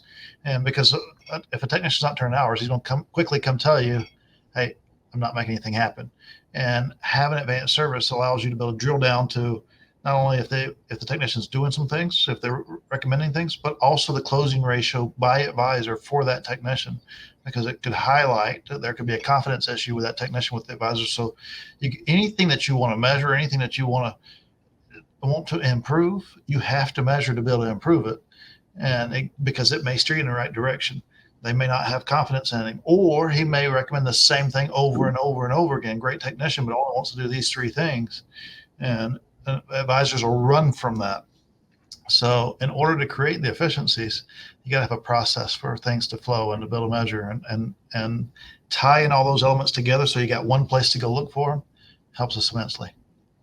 Let's come back to that measurement. You brought it up, and Logan did earlier as well. Ed, you're a Reynolds and Reynolds dealer for a long time. And, what do you use to do that today at Bozard Ford Lincoln? It's advanced service. It ties all those elements together. You can create your dashboard and you can look at closing percentages by all kinds of ways. And it's customizable, so you can set the dashboard up to what you want to look at. Because if you're going to set the expectation, then that should be the things that you look at. And everybody's going to have their own different things that they want to look at and see and whatever. So you can customize it so you can see the things that you want to measure on. And then like Logan said, once you start talking to the guys about the things that you're looking at, they want to know where they stand. They want to know if they're improving. They want to know if they're regressing. But those things can't happen if you don't have those conversations, and you can't have those conversations if you're not measuring it. Ed, you're the COO at Bozard, and you came up through the ranks as fixed ops director. Now, did you set this up back when you were the fixed ops director, or did it happen since that time? We've been on advanced service since either 15 or 16. So yes, it was during the time of me being in that role. But we don't necessarily operate as with silos where I got this department, that department. Yes, they are separate departments and separate managers, but ultimately we all work together. So even though that's fixed ops is not in my title anymore, it's still a key integral part of what we work on daily and tying all those elements together. But setting that up, and then the person that comes behind me, Matt, does a phenomenal job filling my role, my previous role, but he wants to look at different things. And if you have 7 or 8 or 10 things, that's all you need to focus on, because the rest of them will fall in line when you pay attention to those. So he pays attention to different things than I did, but it still pulls everything else in line.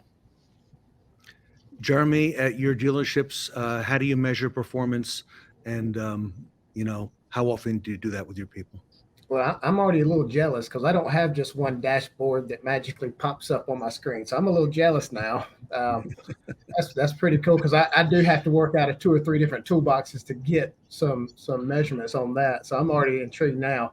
So I'm a little old school and new school. I love technology, but the way I still do the old scoreboard out in my shop. And just like what Logan says, and we track it daily. Everybody has at least 2 to 3 measurables, and we update it every day. And it's amazing.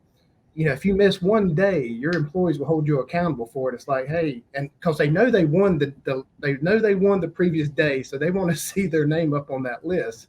Because our employees really don't want to fail. They just, we want to celebrate their wins on that part of it. So that's how we kind of measure ours on that. Robert, you've done a great job there at Carter Myers also. How do you measure performance? What are you using today?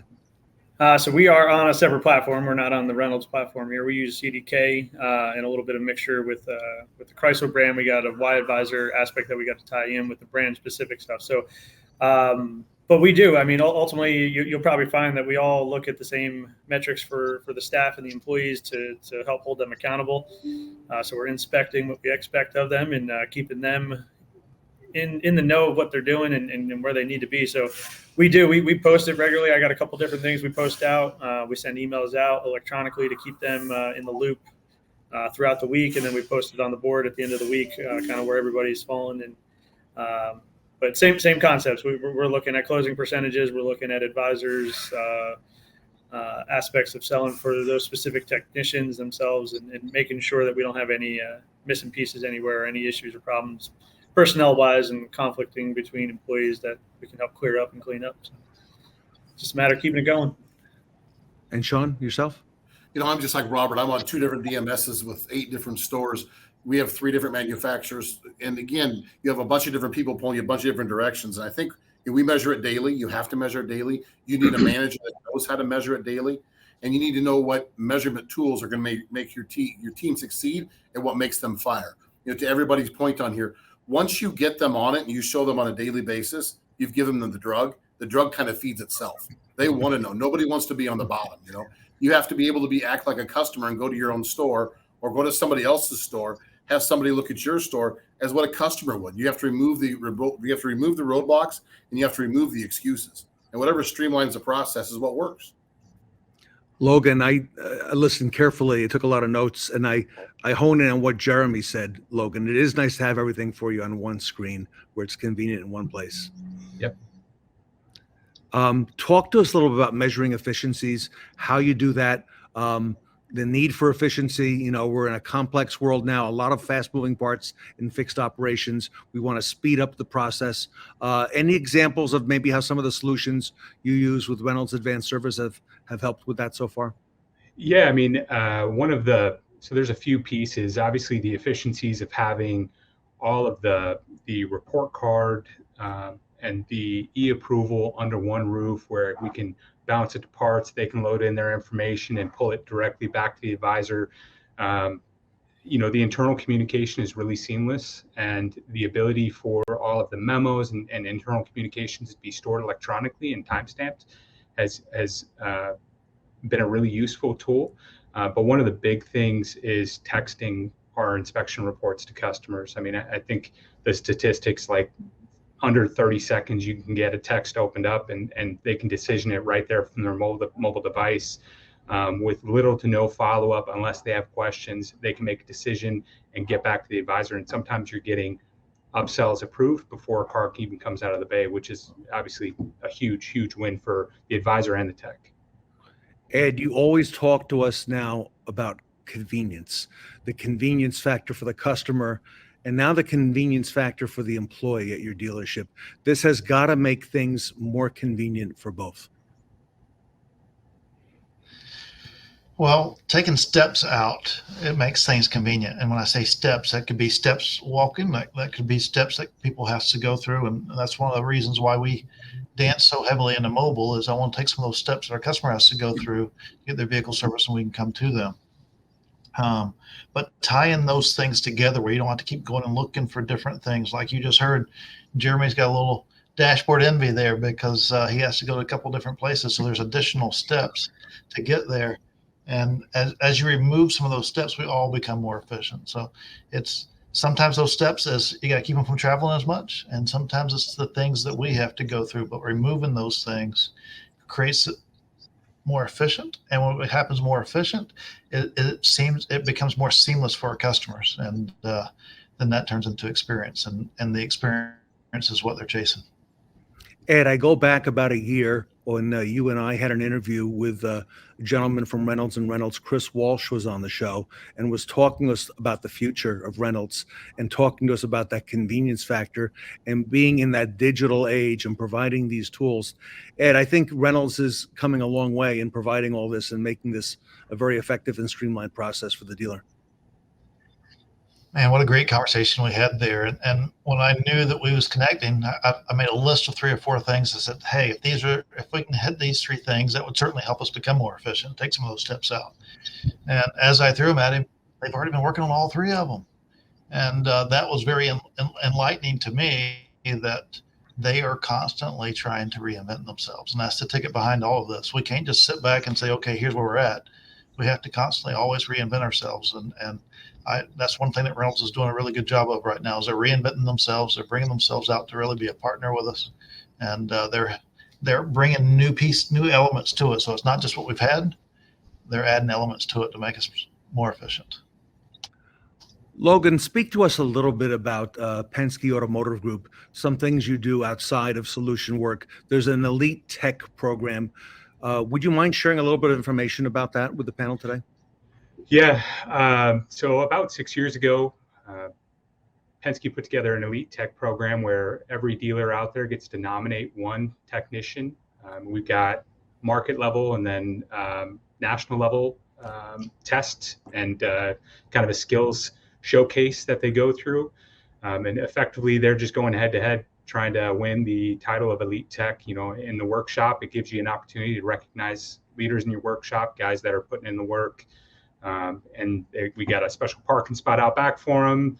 We do a big dinner in the market. I mean, it's a big deal because they're a big deal. I mean, obviously these wheels don't spin without them. And so it's a great recognition tool. It's really a fun time. And I think when guys get the opportunity to wear an elite tech shirt or have a patch or a jacket, there's a sense of pride in that. And that's something that's really been a great program for us.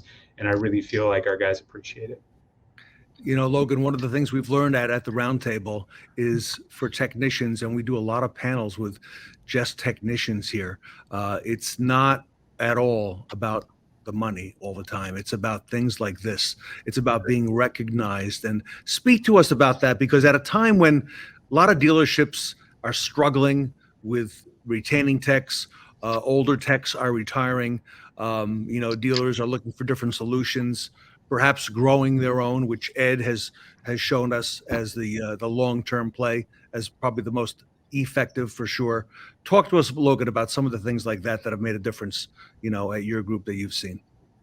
Yeah, one of the bigger challenges is finding qualified technicians.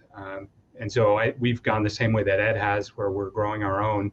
And we use the advanced service inspection tool measurements to really kind of fine tune and give immediate feedback so guys kind of know what they're doing well.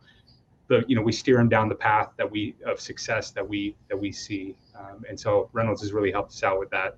But yeah, you've got to grow your own. That's really the best way to create loyal, happy, engaged employees. Robert, you've been on a lot of those tech panels. Okay, you've participated in that, including at this event. Your thoughts on technicians and recognition for them and the importance. And you've talked to us about the onboarding process at Carter Myers, which I thought is very impressive. Starting right from the outset, doing it the right way. Yeah, I mean, so we do actually have a similar program. We have what's called Myers Flyers here for our technicians, sales staff. It goes through the whole company. What's it called again? It's called Myers Flyers. It's a Okay. recognition program. The technicians get taken out with their wives. They have a big company dinner. That is the only people that's invited to the company dinner, and it's the lead technician through every store through our 23 stores get taken out with their spouses, as well as the top sales staff in the dealership. So it's a pretty cool concept. It's an award recognition, and we got some stuff that we hang in the shop over the technicians' bay, showing their recognitions throughout the years and stuff like that they've gotten. But we do, to your point, Ted, I mean, our onboarding process is through the gate, making sure everything is up, running, and ready to go. So I guess ultimately we look professional at the end of the day. I mean, you deal with some of those aspects. You get there, you don't have the password to get onto your computer. They barely have uniforms ready or even know where they're going to be working half the time. So we set them up. They get a walk through. They get to see. They meet everybody before they're even here. They have all their IT information they need. We pre-order uniforms and have them ready to go for them when they get here. They all get a business card set that they all get to kind of hand out and give, showing their recognition as a technician here. So it really is honing in on how important they are to the organization, to the group, and what we do to stay consistent here. And it's a big part of what we do. And then same concept, using that same program with our older techs and pushing through apprentice programs to keep the younger generation that we're bringing up through on track, teaching them well and showing them how to work the system in flat rate and benefit themselves and really have a great career at the end of the day. Shon, do you want to weigh in on this? I just spent some time with you up in Wisconsin. I met a lot of your technicians, and including one or two up-and-coming superstars. You know, you did, and it's funny you say superstars because that definitely went to his head. He hasn't forgot about that.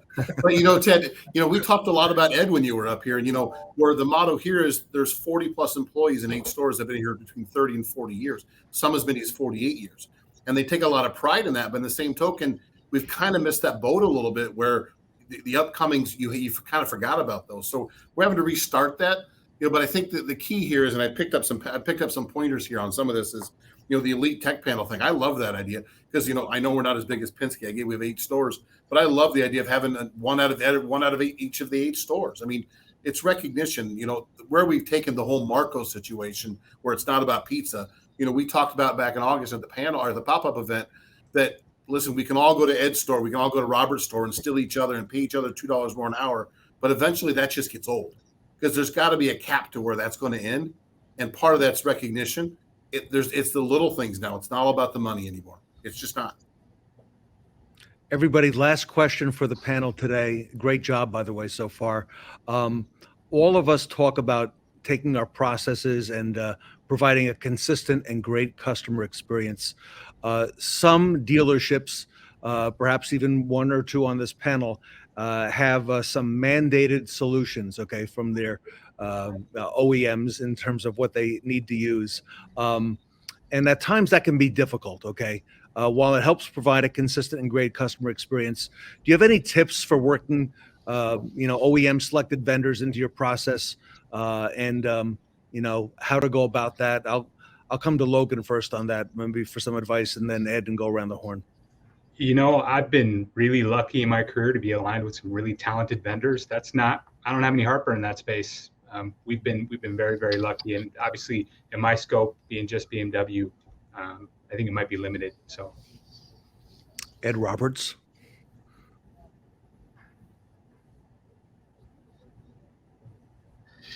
I will tell you that when you have certain manufacturer programs that we have to abide by and guide, but if we're trying to just get those done, we're not doing enough. The manufacturer stuff is just a baseline.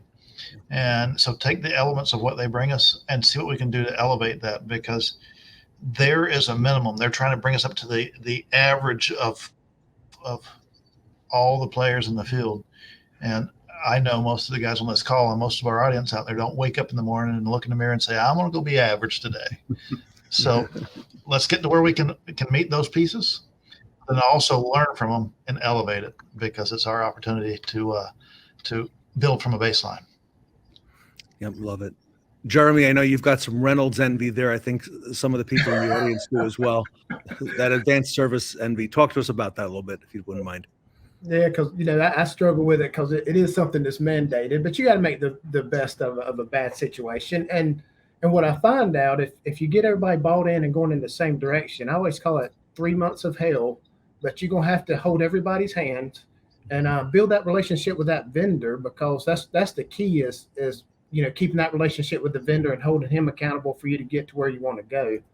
And I kind of switched it up the past month because I had these guys come in and train the employees, and it wasn't working. So now I just have them spend the whole day with the managers, because they're really responsible for implementing the process and following through with it. And just make sure it's like the George Jetson things. You got to make sure everybody's pressing a button in every department, and it flows out pretty smooth. Yep. Robert, you might have some Reynolds envy too. So a little bit. So ultimately, I mean, I think the question leads to the aspect of, it's just building a great partnership across the board. It's more than just a vendor at the end of the day. It's a partnership that has to run seamlessly. So utilizing that partnership, utilizing the group that they have, their talents, their training, their expertise, and, putting that pressure back on them that you want to be successful. And like Ed said, you don't want to be average. So you put the pressure on them to get them to give you everything they got to make you understand that system, and you'd be surprised what you can get out of them. And it definitely helps. And it's got to be a partnership at the end of the day. If you're not sharing that together, it's just going to make it a little more difficult. And Shon, we talked about that term partnership in Orlando. We were together with Ed and with many others. In fact, Reynolds was there as well. Right. And Shon, you talked about that at your pop-up event too, the importance of the partnership, the right partnership. Speak to that if you would. Absolutely. And it goes back to what Jeremy said too. Listen, when it comes to when you talked about the OEM programs and the other tools with the partnerships you bring in, if you have a manager buy-in, that's key for the service drive. But for the technicians, you need that guy in the shop. You need the shop foreman, the lead guy, the voice. We all know who that is. Every shop has one. You need their buy-in too. They need to be involved in decision-making, because if they have the buy-in, they're the ones going to sell it to the back half for you. It makes your job so much easier. And if there's one thing I learned in my 11 years being in a union shop in Minneapolis, if you get the union steward or the shop foreman on your side, guys, half the battle's done. You're already on top of the hill. Now you got to do is just take it home. So again, it's all about getting the team's buy-in, because if you're cramming the flavor of the week down their throat every other week, that gets old. I want to thank the panel today. Great job, everybody. Jeremy Stevens, Robert Migliaccio, Logan Carter. Welcome to the Fixed Ops Roundtable. Thank you so much. Shon Kingrey and Ed Roberts. Reynolds has some amazing tools to help you sell more work. And we heard about some of them here today. Reynolds Advanced Service can help you do that. For more information, visit rayray.com. Reynolds and Reynolds, the leader in that area. rayray.com, everybody. So on behalf of the Fixed Ops Roundtable, thank you so much for your time today. And the Reynolds Advanced Service panel here today at the Fixed Ops Roundtable.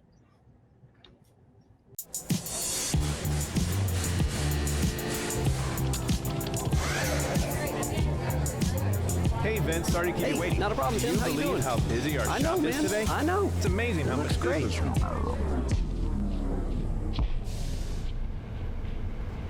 What Tim doesn't realize is that his service department could be a lot more efficient. For example, Frank tossed away some technician recommendations because he thinks they're too costly. And look at Mike. He just upset this customer by misquoting repairs. Even his lead advisor let this customer leave without recording any recommended or declined services. On top of all that, I see data reentry and techs leaving their bays. I can help Tim stop losing money with better processes. Tim, I've got a lot of great ideas I want to share with you. Let's go to your office and talk about those. Come on in. Perfect.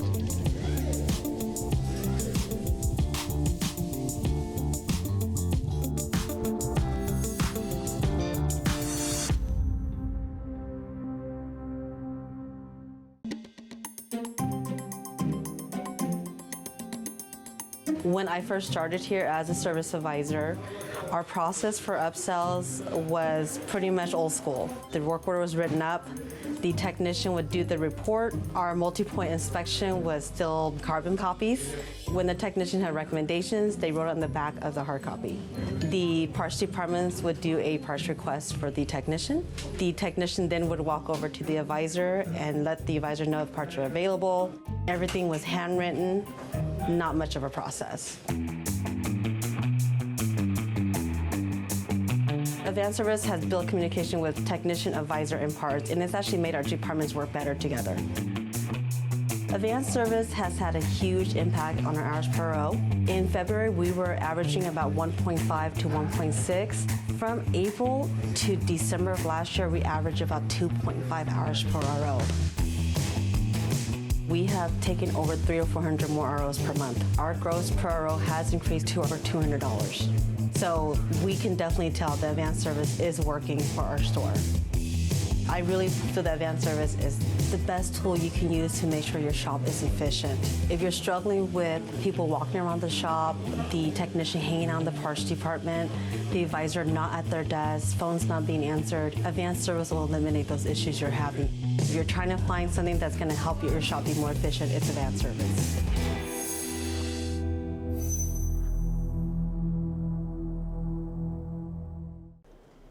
The Fixed Ops Roundtable Certified Program is designed to help preferred dealers and partners with powerful tools and resources. Learn more at fixedopsroundtablecertified.com.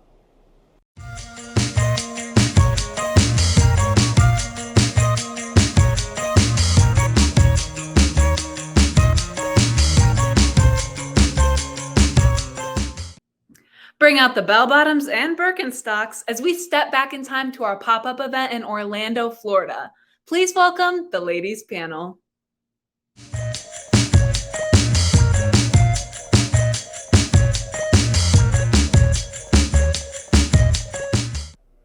Welcome back to the Fixed Ops Roundtable. I'm Sarah Vantine here with Michelle McLain. We have a couple wonderful women on this panel today. We're excited to be asking them some questions about some of their experiences being women in automotive. Michelle, isn't this exciting to have some other fellow female entrepreneurs and women that have been in the industry? It absolutely is. And we so rarely get to see people from the DMS side. So we're super excited to welcome these incredible women from Reynolds and Reynolds. Ladies, why don't you introduce yourself? Tell our audience a little bit about who you are, what you do at Reynolds and Reynolds, and why you love our automotive industry, maybe what got you into this industry to begin with. Great. We'll start. I'm Diane Pernica. I'm a regional sales director for enterprise groups at Reynolds and Reynolds. And I've been with the company for 18 years now. I actually started in automotive right out of college with Ford Credit. So I have a pretty good Ford background. I've been at the Ford Parts and Service event here on several occasions.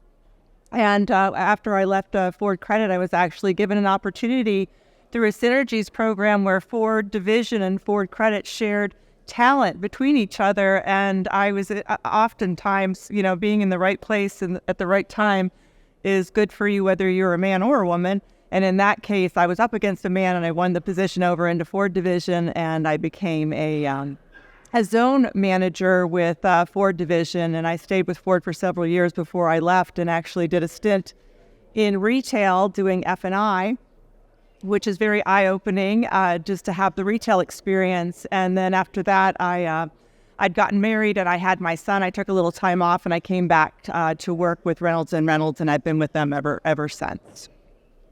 And my name is Danielle Deconnick. I'm also with Reynolds and Reynolds. I'm the account manager here in Central Florida, and I've been with the company about 7 years now.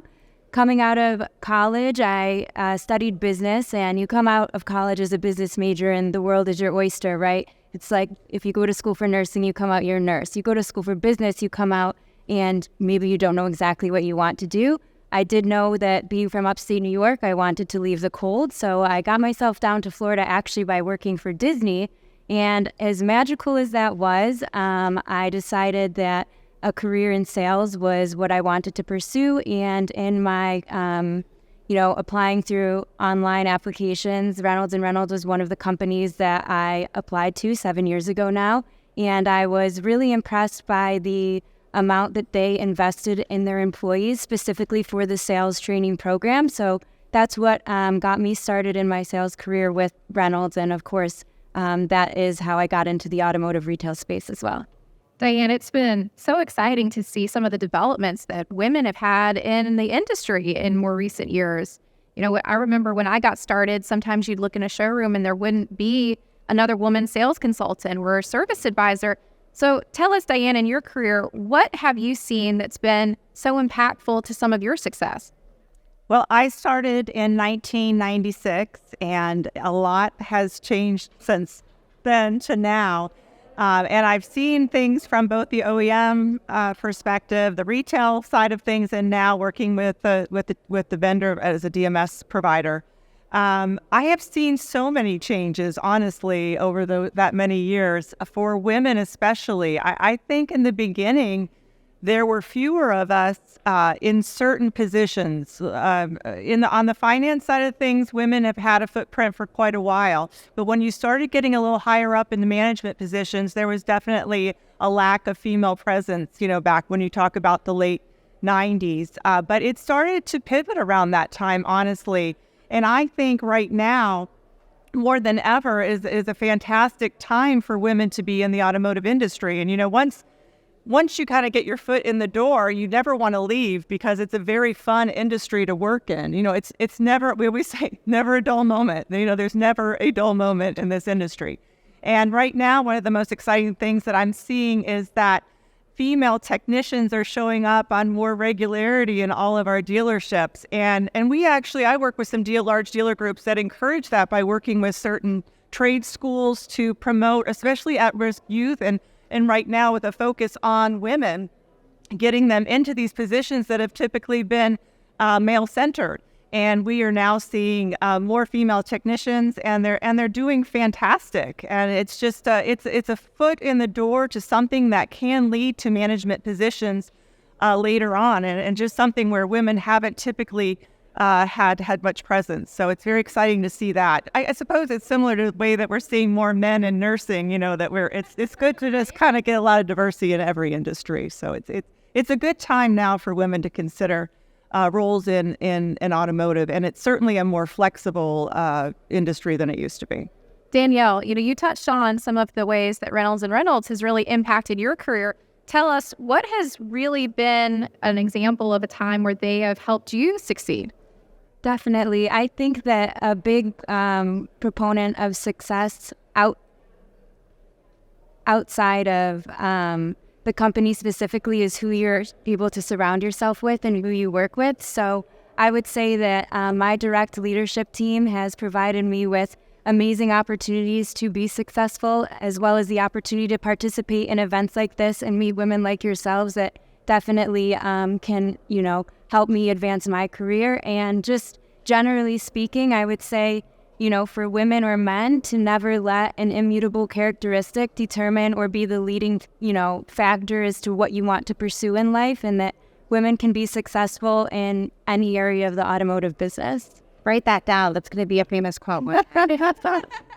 Diane, this has been so exciting to see all of the progress that we've been making. You touched on so many different points with technicians and all the different facets that women have opportunities in automotive. What would be your one tip if you could leave women with? How could they get their foot in the door, continue to move up? I think that whatever you put your mind to, you should give it 100% of what you have. And so if you take a position, and if you're coming out of school, you're not in your dream job typically, you have some stepping stones to get there. And those stepping stones are very important to give you even the opportunity to get to that dream job. So when you have your foot in the door and you are able to show what you're made of, and find people that are good mentors. I know that when I got to the position that I'm in now, where I have the opportunity to mentor newer women coming in out of college into Reynolds & Reynolds and into the sales field, I take that opportunity to help them, kind of show them the ropes, a little bit of things that will help them, go through the process a little bit easier and avoid some of the pitfalls that you can make when you're new to business.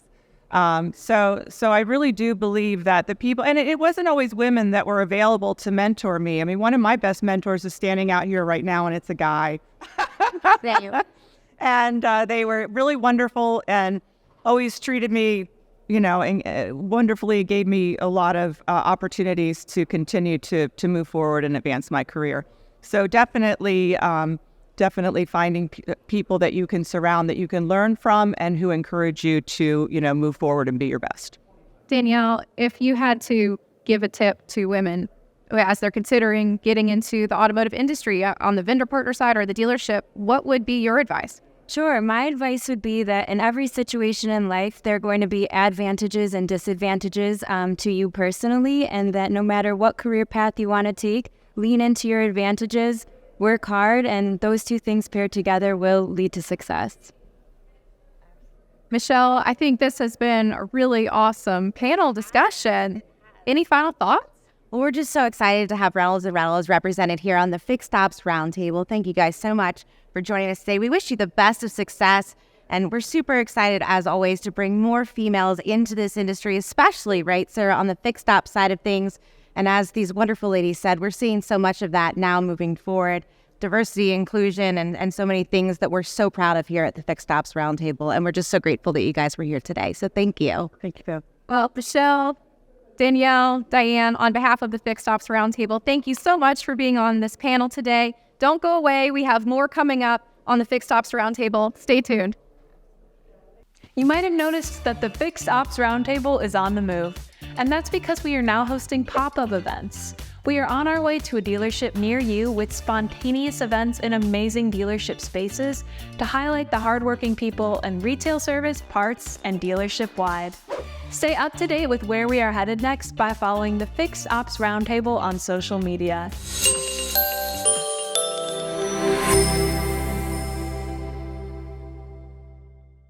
We've got the grooviest vibes of the century, dude. Welcome back to Fixed Ops Roundtable FORTSTOCK event. Take a moment now to pull out your phones to scan the QR code on your screen to vote for the best practice awards that will be announced at the end of the event. Remember, every vote counts, so make sure to vote for the 5 speakers or panelists that you think are the best and grooviest speakers at the Fixed Ops Roundtable. And don't forget, you can only vote once, so make it count.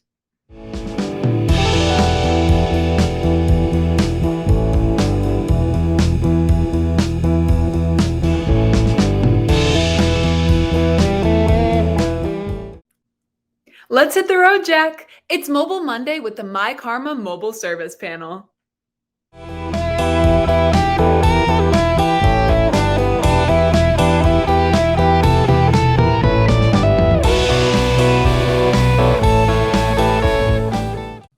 Welcome back to the Fixed Ops Roundtable. This has got to be a fan favorite. It's Monday, so it's Mobile Monday. It's the big panel at the Fixed Ops Roundtable featuring the mobile stars themselves, Ed Roberts at Bozard Ford Lincoln, Mark Mickens at ES3, and look at this, a new superstar, Jim Sabino at All American Automotive Group in New Jersey.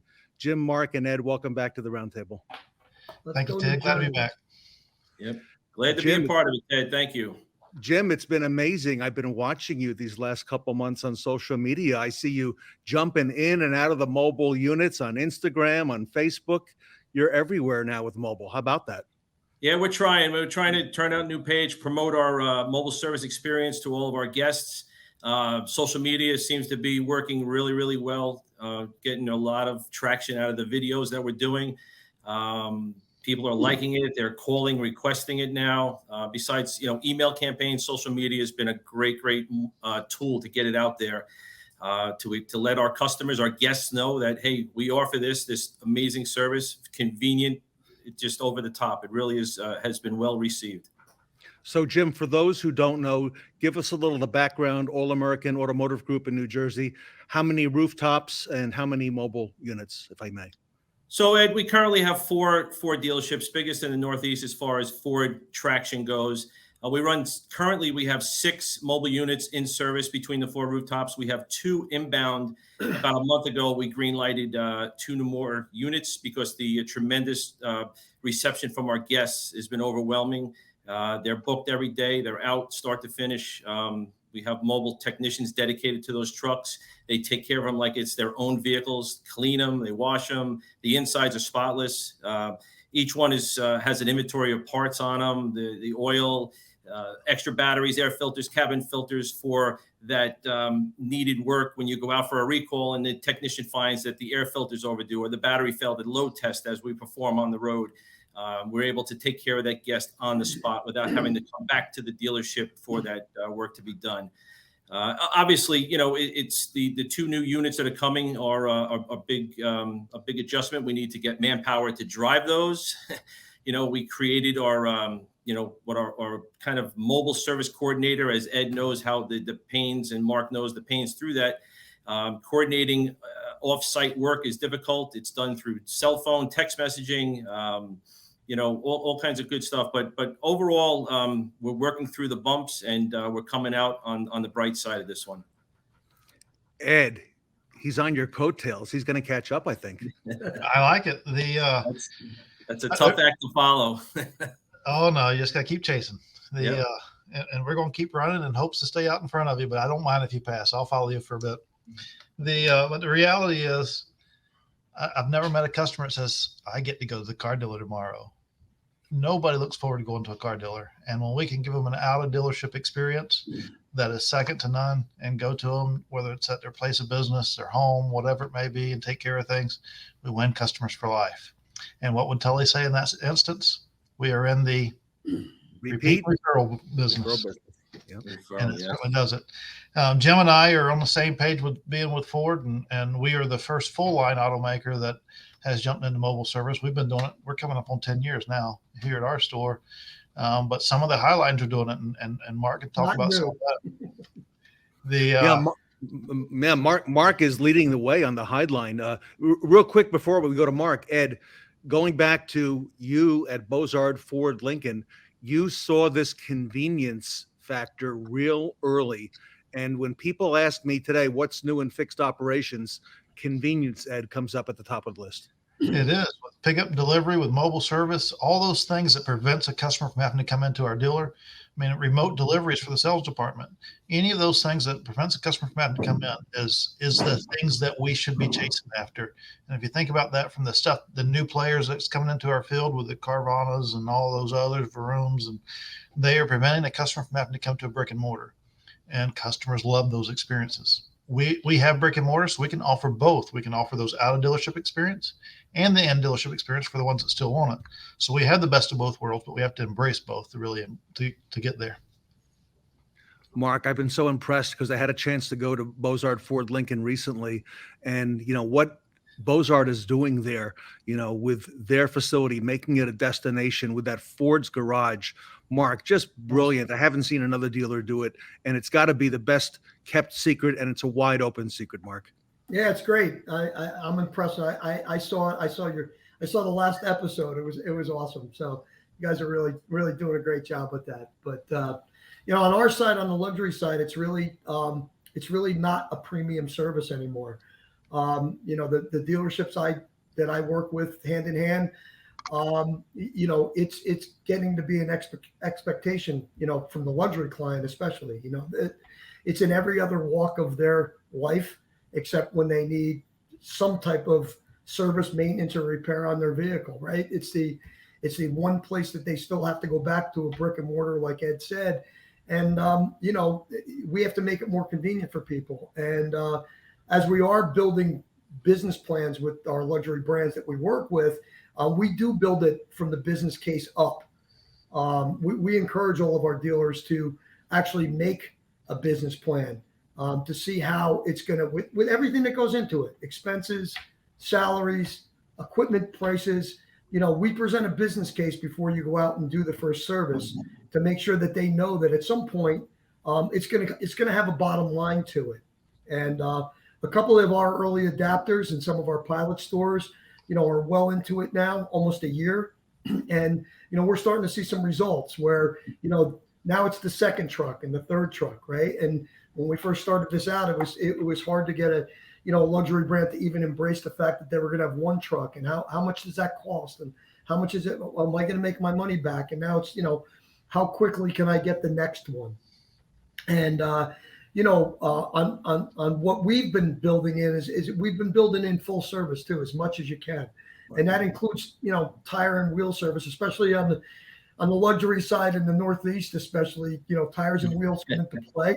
On Jim's Route 17 is famous for eating tires and wheels up. So we do encourage, people now to build it the right way, build it full, build it so you can take care of just about anything that the client's going to need when you get out there. And again, it's going to be close to everything. I mean, you're going to have to go back to the store every once in a while, but it can be close to everything. And, some of the upfits, I think that Ed and Jim will see some of the new things that are coming out. I would like to compliment the upfitting side of the business because they're starting to catch up to what we need to be able to make it a fully efficient operation when you go out there, because we need it to be a fully efficient operation. And they're catching up. And some of the technology that I was sharing with Ed before, I mean, it's pretty spectacular. And I think it's just going to keep helping us to grow the business because you do want to be efficient when you get out there. Mark, you're in a unique position at ES3, okay? Because you're really leading the charge and you're getting manufacturers into the mobile business. And I think it was Mark who said a couple of years ago, he doesn't want to hear about how this pencils, but now it sounds like he's crafting business plans to show how this pencils. What do you think, Ed? Absolutely. Early on, you wanted to take care of your customers. Now, as we take this and we scale it, you certainly want to know what your break even is. And when you can put that together, then you know what you have to do to outrun it. And when you're outrunning it, it becomes easier to justify. It's like going out and scoring 24 points and your opponent doesn't have any, and all of a sudden a fumble later and an interception and whatever else, and it's a tie ball game, and now you got to go back and score again. Well, you know what you have to do there. If you don't know what your break even is here, you don't know what you have to do, and you don't know what to go outrun. So if you're not trying to figure out how to make it pencil, figure out your break even so you can make it pencil. Right. I mean, and we encourage that, again, going back to, we always talk about trip value. If you're going to track this on a daily basis and just in small numbers, if I made $10 on Monday with the truck, but I made 50 on Wednesday, what did we do on Wednesday? And how can we make that happen every day? And, the penciling issue, I don't like to keep having that conversation, but it is a conversation. And we're able to have that conversation now because we can get over the fear of not being able to do this or that when we go out to do the repairs now, right? You can expand how much you can do and when you can do it to make it work, right? There's so many different ideas out there right now that you can charge, full value for. So it's not, it's not a discounted repair. It is a premium service and you should make money with it. Jim, I've learned so much from this panel, from Mark and from Ed, and that term trip value has come up now a couple times in the past year and a half. Jim, are you seeing this in New Jersey as a differentiator for you? Do your competitors know what you're doing yet? What's the lay of the land there? Yeah, Ted, there's a lot of ways we approach this, and trip value is one of them. There's a lot of ways to spin this, and Ed says, pencil it out. You got to know where your break even is, and yes, 100% all true. It still remains to be a business, but there are so many others that we take advantage of. Customer retention, okay, that's huge. Be able to provide this service for customers, for guests, is truly amazing. They just how can the feedback and the CSI scores have skyrocketed because of this? How do you put a price on that, right? Customer retention and CSI scores alone are completely elevated because of this service. The cost of doing business, yes, there's no question about it. The long-term picture, I think mobile service is here to stay. I don't think this is a fad. It's not a wave. Yeah, you're going to ride the wave. Things come and go. This is going to be around for a little while, where the people that get it are going to actually maximize the potential in it. The people, the naysayers, I don't want to spend the money. I don't want to do it. How do I do this? How do I do that? It's not worth it. It's, make any money. I cost money doing an oil change on the road. They're not looking at the big picture. They're small-minded. They don't look outside the box.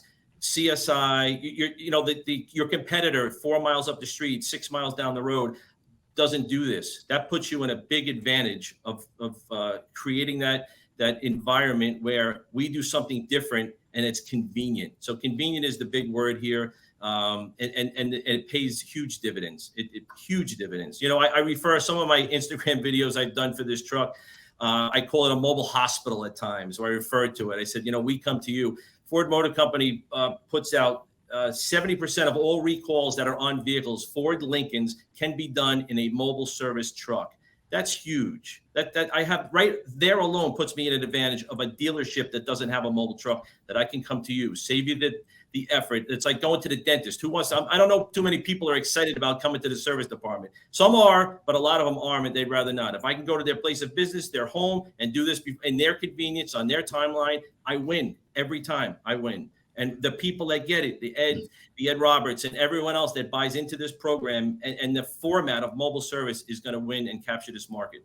See, I also think there's a value in the fact that if you're going to use recall lists or maintenance lists to help start a foundation for your mobile service program, you're in control of those appointments, right? So instead of a constant inbound, rush every day for your BDC or your appointment makers, we know these clients need these services, and we know what days we're going to be in the area for those services. So it really makes about 40% or 50% of what you're going to do on a mobile truck really controllable. So you're really controlling when you're going, where you're going, how you're going.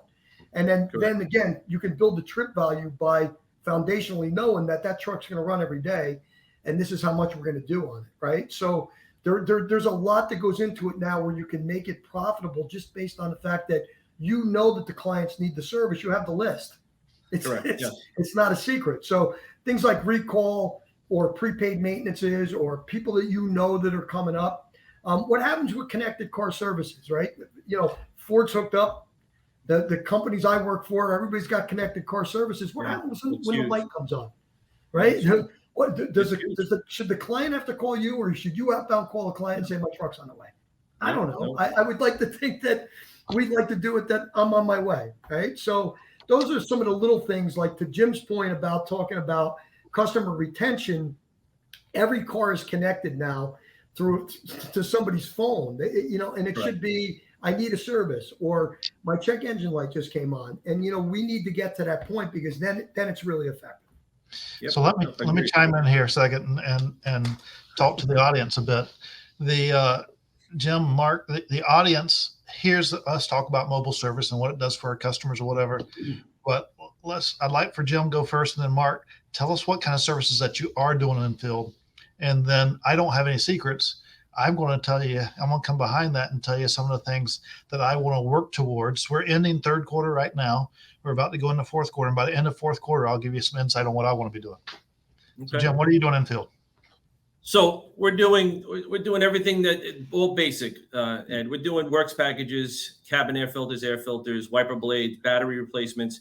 We're doing the 70% of the recalls that can be performed on the road. We are performing. There are some certain ones out there, as you know, that have to be done in the dealership just because of the size and the complexity of the recall itself. We're doing reprogrammings. We're going to body shops, and we're doing reprogrammings of modules, airbag modules. We're programming steering racks, the E-Pass, flat tires. I've done flat tire repairs, plug tires. I mean, people say, you're crazy doing that. We're not crazy. It's you think it's short term. We just created we did something that is amazing. We went to somebody's house 6 miles away from the dealership and plugged a tire.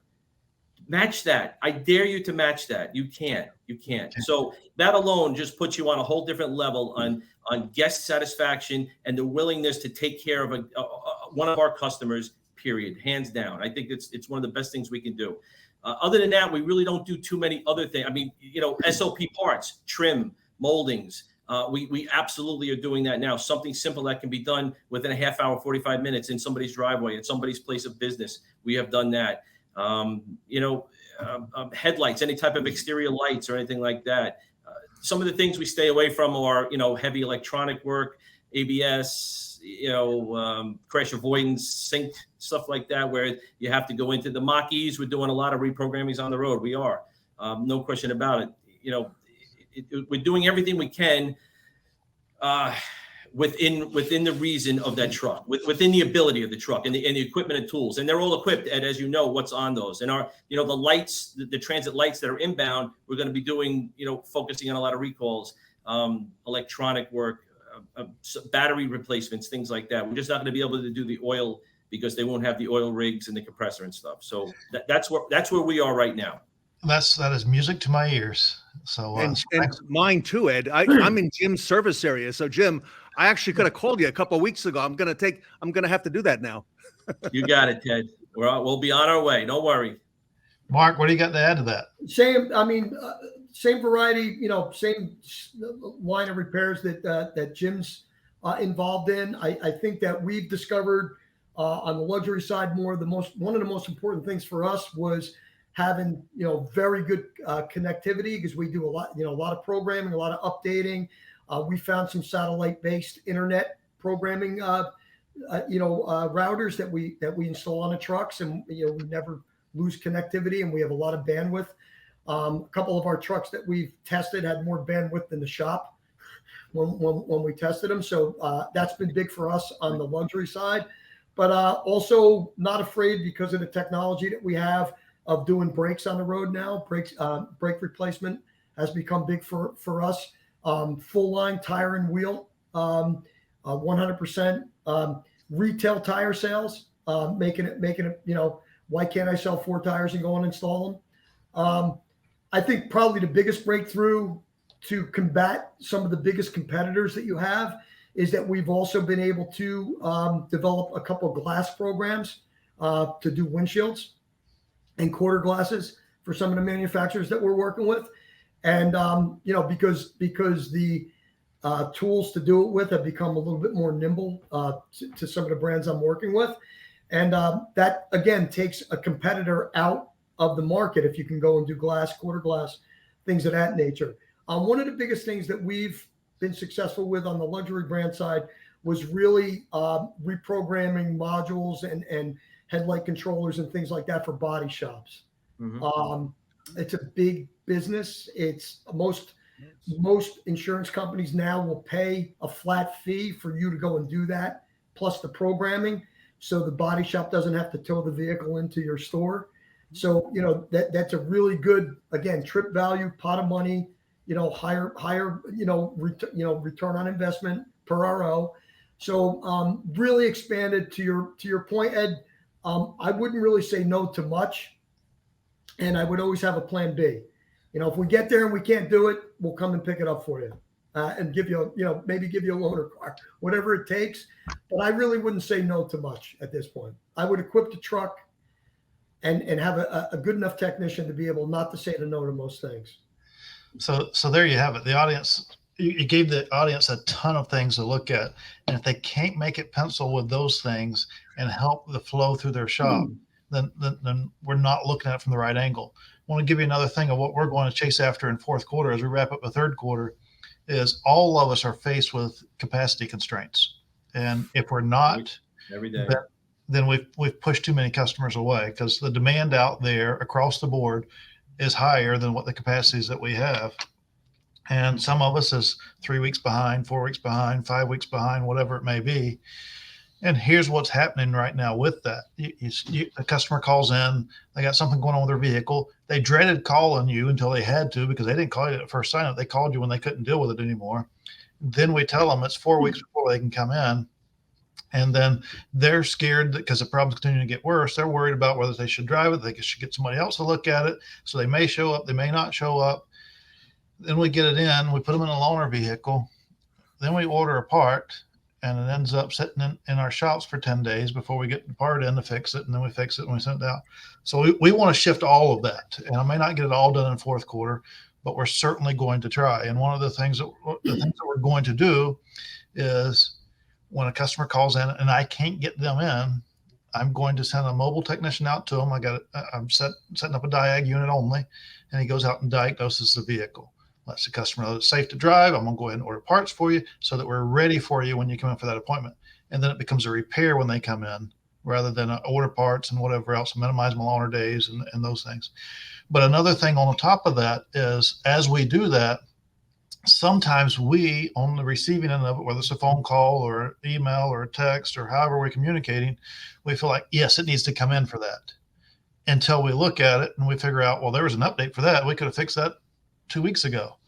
Well, if I'm sending a mobile truck out and a guy and one of my field specialists are diagnosed it and say, hey, and it needs a reprogram or it needs whatever, maybe I can send a mobile out tomorrow to fix it. And they don't have to wait the 3 weeks, and I can give that appointment to somebody else. So there's tons of opportunity to get on the front side of that, where we can plan the repair. It's just like when they come out and look at a piece of appliance in their homes, they come out, they look at it, they have the part, they fix it. If they don't, they order it, then they come back. Well, same thing here. I want to come out, I want to look at it, let you know that it's safe to drive. So take that pressure off of you, have everything lined up for the repair when it comes in. It's great. That's great. Great strategy. That's a great way to look at it. It's, very, very efficient by all means, keeping your shop flow moving quicker than what it is, that backlog. And I 100% relate to the car comes in, order the part, 10 days later, the part, you get it back in the shop. They're in a loaner, they're burning days. What's going on? How come it's taking so long? I hear you. So your strategy there is spot on. And I think that's a great way to think outside of the box, because this is the first I'm hearing that. I love it. Love the idea. Ed, look at this revolution you've started, Ed. We've already started dancing in it, and it's working so well. I need to expand it. That's why it's a fourth quarter project. Yeah. You'll have to order 5 more trucks. You have to get up around 20 pretty soon. Another best practice that we stress also is work mix. Knowing what your work mix is. We've encouraged in the business planning stage, we've encouraged all of our dealers to take a look at repairs that take 1.5 hours or less, and what makes that up. And because you'd be surprised that some shops push that over 40%. Well, if that's 40% of what's clogging up your shop on a capacity basis, how much of that can you take out of the shop and do on a mobile basis? You would like to capture those repairs, warranty or retail customer pay, and find out exactly what that is. And you'd be surprised at the fact that the majority of that can be done on a mobile service basis. And then you alleviate some capacity by taking that angle also. So 1.5 hours or less, know what your work mix is and know what those repairs are. And you'd really be surprised at the percentage of that, okay, and how much of that you can keep out of your service drive by doing it on a mobile basis. Absolutely. Yeah. Gentlemen, let me close with this today. I'll start with Jim, come over to Mark, and then ask Ed to bring it home. What if a dealer is not in the mobile service business? I mean, obviously, Ford's got a great program. Mark, you are behind very much what's happening over at Mercedes. But what if a dealer is not in? Let's go 6 months, let's go a year, 5 years down the road. What can they expect? And why do they need to get in the game today, Jim, if they're not in there yet? First thing comes to mind, Ted, is missed opportunity. Just a huge missed opportunity. Ford Pro is behind this, and Ed can probably also agree with me on this. They are tremendous support behind the scenes from the motor company to the dealership level.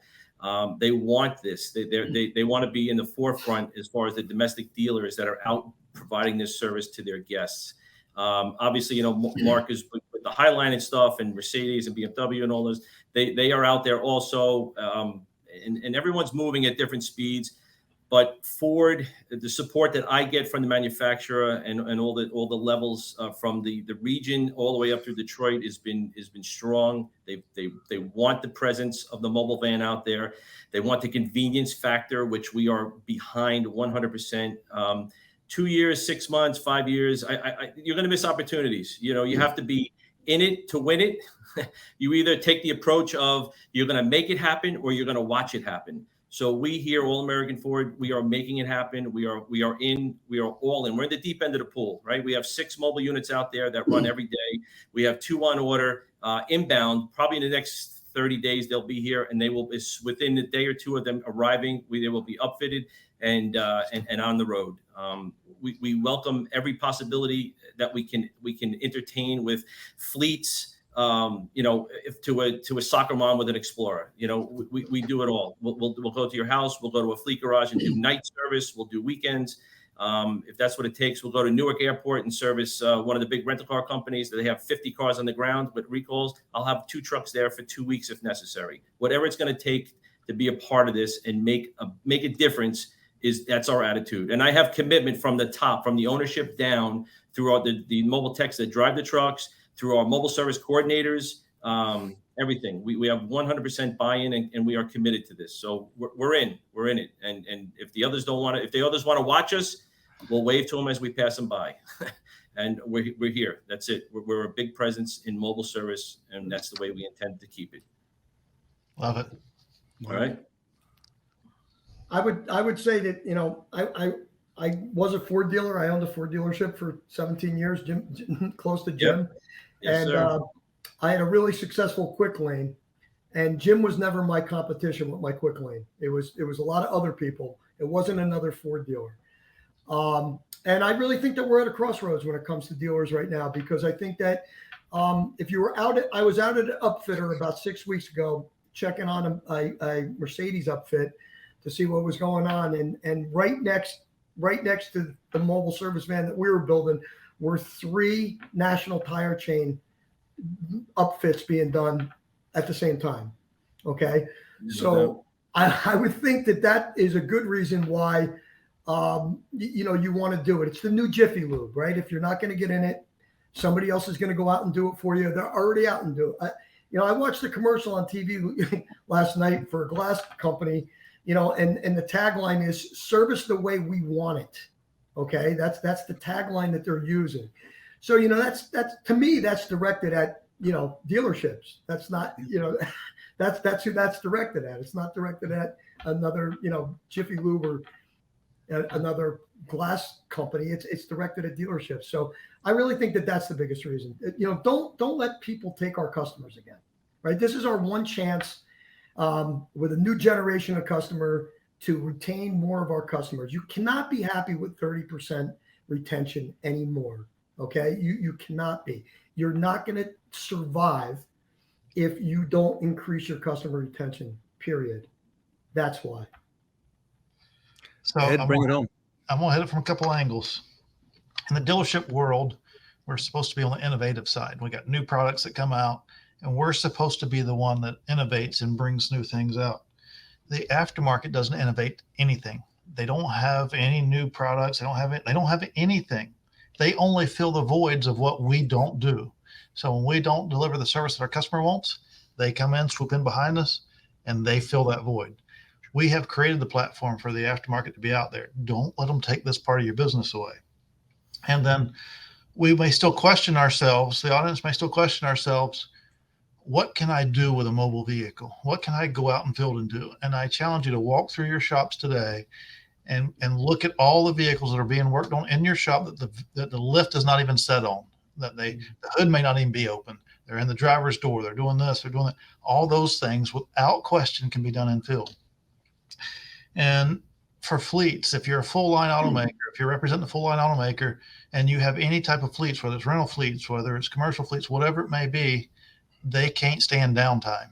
And when you can go to them and minimize the downtime and work on those vehicles when they're not out in service, they become very, very, very loyal to you. It gives us an opportunity to conquest. I may be servicing someone's F-150, but I might service that sedan that's sitting in the driveway as well. And the next time they're in the market, they're probably going to come check out what we have, because they know they can get that level of service across the board, not the things that I'm limited to with it not being my brand. So it's an opportunity to conquest. And then the last thing that I'll address is a lot of times we look at things as, well, my weather here. We look at the reasons why we can't do it rather than the reasons why we can do it. The weather here isn't conducive. I can only do it for 3 months a year or whatever. If those are the circumstances and you can't get past those, learn how to do pickup and delivery better than anybody else.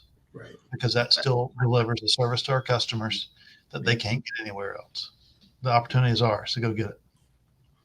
Also for the audience, last one, that Ed, we're talking to the audience.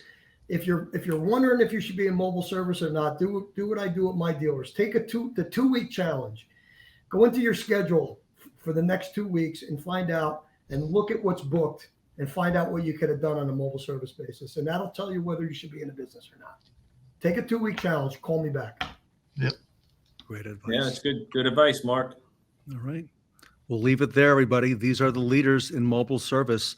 I want to thank Ed Roberts at Bozard Ford Lincoln, Mark Mickens at ES3, and the newest member of the mobile service panel, Jim Sabino at All American Automotive Group. This is the myKaarma mobile service panel. Gentlemen, great information. We'll leave it there. I'm sure there's a lot to come back with, so I'll invite you all back here for the next event, and great job, everybody. So appreciate you on behalf of the Thank you Fixed very Up. much. Thank you so much. Thank you, Ted. Ed Roberts, Mark Mickens, Jim Sabino here, everybody, on the mobile service panel brought to you by myKaarma here at the Fixed Ops Roundtable.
Can Ardway service customers easily connect with their service advisor using a single number? Why would we need that? Ardway reception. Wrong department, let me forward. Parts department, you need service, let me forward you. Ardway sales, where the answer is always yes. Oh, no, you have the wrong department, let me transfer. Ardway service. Hello? Hello? Hello? Must not have been important.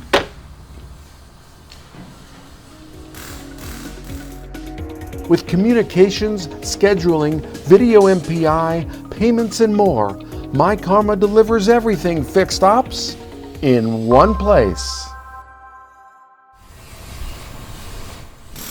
Do you use video walkarounds to protect your dealership from fraudulent damage claims? At Ardway, we have a very refined process for handling walkarounds. This one's checked in!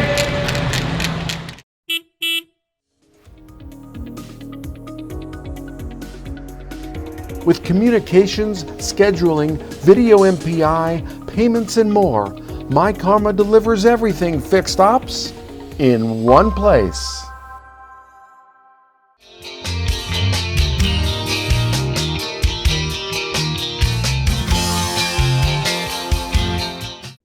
One small step for FORTSTOCK and one giant leap to Madison, Wisconsin. Please welcome Owen Moon from Fixed Ops Digital.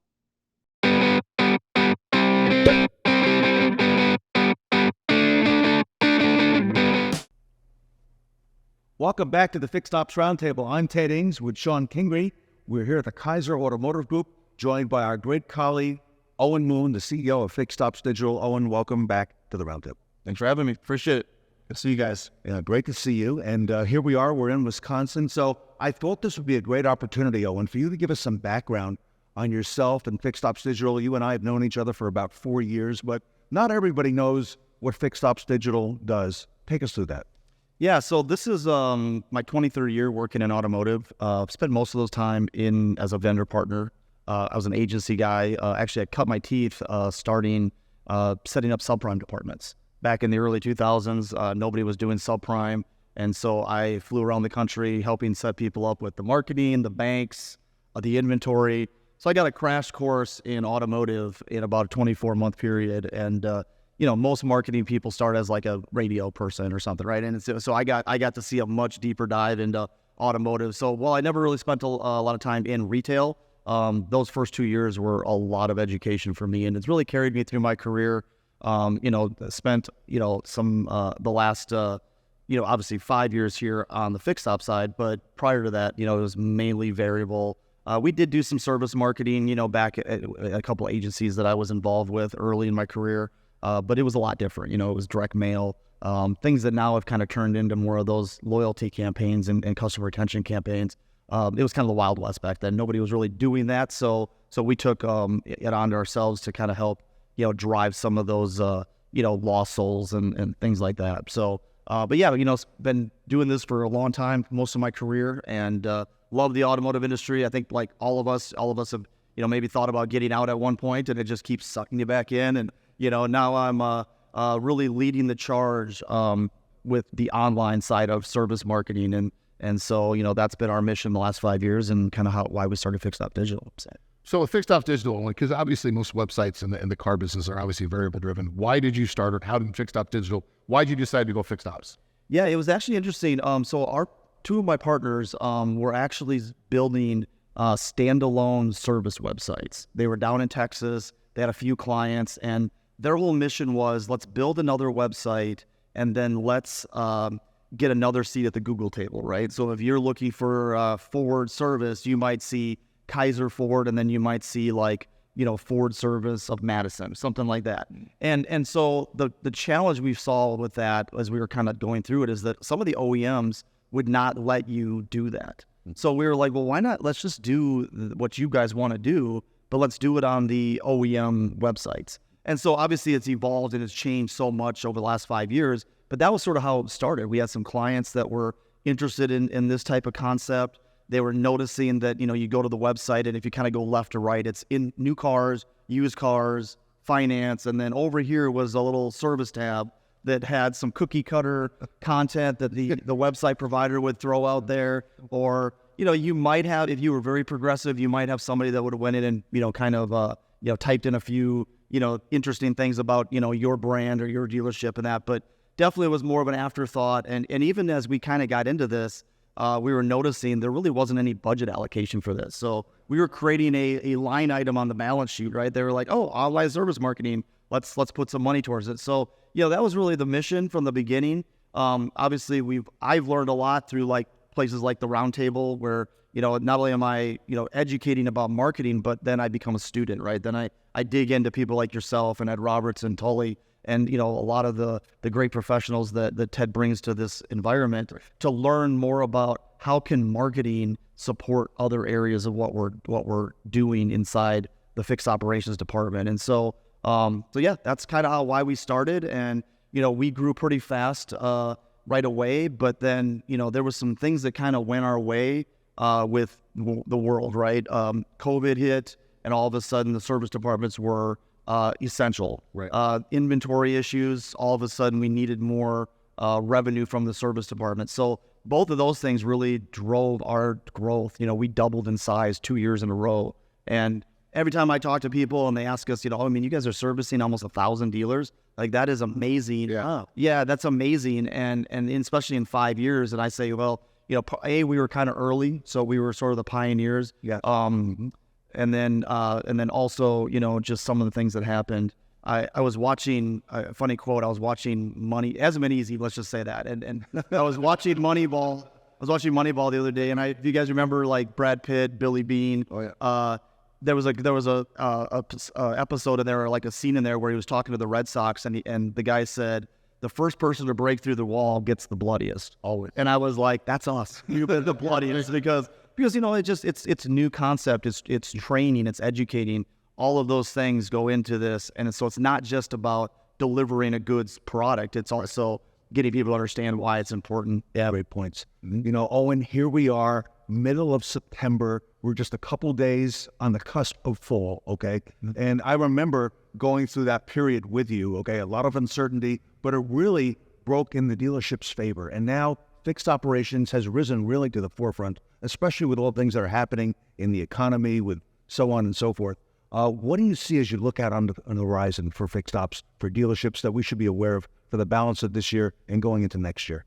Well, it's one of our big things this year. As we've finished up our Spark platform, which is what we call our website service experience platform, it's helping guys like Shon run his business on his website, but not have to sit in there every day and log into his Ford website and play around. I mean, that's not what this guy does. He drives revenue. He works with his team. He needs a good partner like us to be able to do that. So one things that we've expanded on is tires and accessories, other profit centers inside the fixed operations department that up to this point has gotten really no attention. And so that's some things that we are definitely working on as we move towards this year. I think some of the themes I'm hearing across the board is getting back to the basics, getting back to training, making sure that we've got good processes in place, because I was as we went through college and went, into marketing and things like that, it was always, they always talked about people, product, promotion. And I always say, hey, promotion's third for a reason. If you don't have the people and you don't have the product, or in this case, maybe the process, the promotion's only going to, it's going to expose a bad situation, right? So, we always talk about like, hey, if you're going to, do anything right now, focus on your people, focus on training, and then the rest of it kind of takes care of itself. Right. Cool. Yeah. And your real world, the stuff that you do, these are real situations that dealers are currently facing that you can help them. And I like how you call it the fixed ops department. Tell us a little bit about that. It's not just service, it's not just parts, but you bring it all together, which we're hearing a lot about at the moment. Yeah, parts. I mean, you have wholesale and you've got retail. Well, what drives retail? More service, right? More maintenance, more repair. So, your parts department is going to be affected by that. Tires, as we move into some more of this EV and scenarios, tires are going to be a much bigger play. So why wait until you're there to finally start to focus on it? Let's focus on it today. Start at your website, move it into areas of your dealership, and then let's get more comfortable with it. So when it does come time to talk about tires on an EV customer, you already have that going. You don't have to worry about, oh man, we got to wake up today and do it, because we're always a reactionary industry, right? It's always like, hey, I got yelled at today, or I got, I got my lunch handed to me because of a P&L, and now it's like, let's go do something, right? Let's be proactive about it and let's go after it. Same thing with accessories. I had a GM tell me once that he sold a guy a Ram truck, and the guy came back a couple weeks later and it was all decked out. And he thought that guy was that GM was going to be super excited for him because he's got running boards and a tonneau cover and all the things. And the GM goes, I was just sick, because he's like, I could have sold him all of that. Right. And we just didn't have a good process in place to do it. So, you want to talk about making more money and making more revenue, dig into those other profit centers in your fixed operations department. And I think you'll see that there's a lot of money to be made there. So, Shon, it sounds like you have a great partner now in Fixed Ops Digital to help you. We do. And Owen made a comment, set it and forget it. But on our side, guys, service managers are not marketing people. We don't know marketing. We didn't go to school for marketing. It's not our specialty. Our specialty is on the service drive, generating revenue. So Owen, again, I know that he has performance managers, but Owen's always a one phone call away. I call Owen directly myself, and it's a set it and forget it. If there's an issue, it's fixed and you move on. I call him on weekends. I call him on Saturdays and Sundays. When I talk a lot. And he picks up. Yeah. It's the only time I get a hold of him. And yeah, too, man. Well, I get up every day, and we were talking about this in one of our clubhouse things the other day, and I said, it's all about language, right?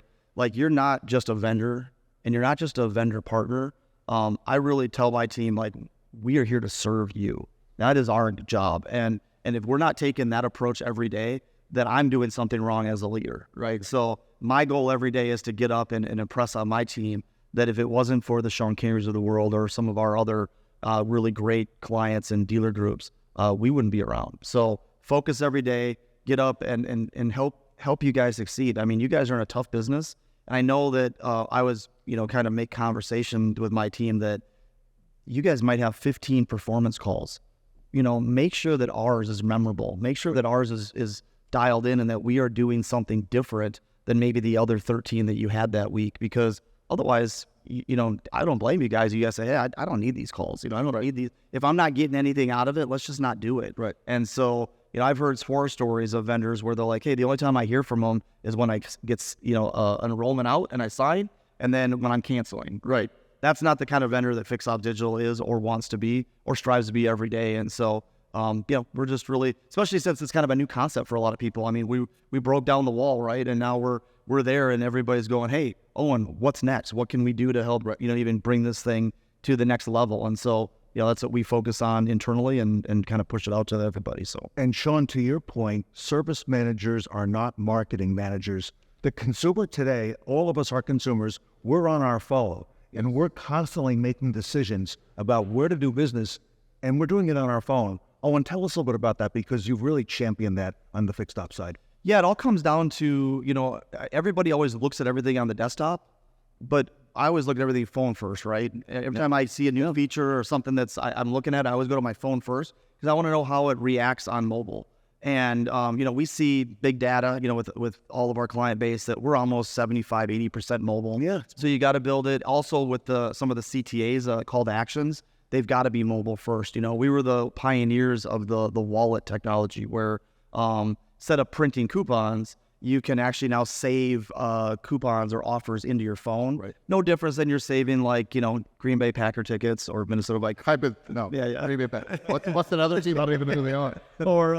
Or concert tickets, or, you know, airline. Obviously, people use it a lot for airlines. You know, people are not printing coupons. So, you know, if you're looking at your website or you're looking at some data and you're saying, oh man, 60% of our conversions were print last year, I want to know who those dealers are last month, because I don't know who those dealers are, because are all of our dealers mobile? But it just doesn't make sense. So you just got to kind of go after that customer. You got to go after what that customer is you know, how they want to interact with your dealership, and mobile is definitely the way to do it. And so I like that, what you said, mobile first, because in the last few years, I have become mobile first. I make those decisions. I'm looking on my phone constantly, and that's where you help dealers in a big way. Yeah, I mean, I'll be honest with you, I travel so much that if I'm in an airport or if I'm, you know, just bounce around, I'm doing business right from my phone. Right. I'm not even logging into my laptop until I get to a hotel, you know. So the fact that I can be very mobile myself and react and make decisions on the fly because of the mobile device, you know, what do you think customers are trying to do? They're trying to do the same thing. You know, they're trying to make those decisions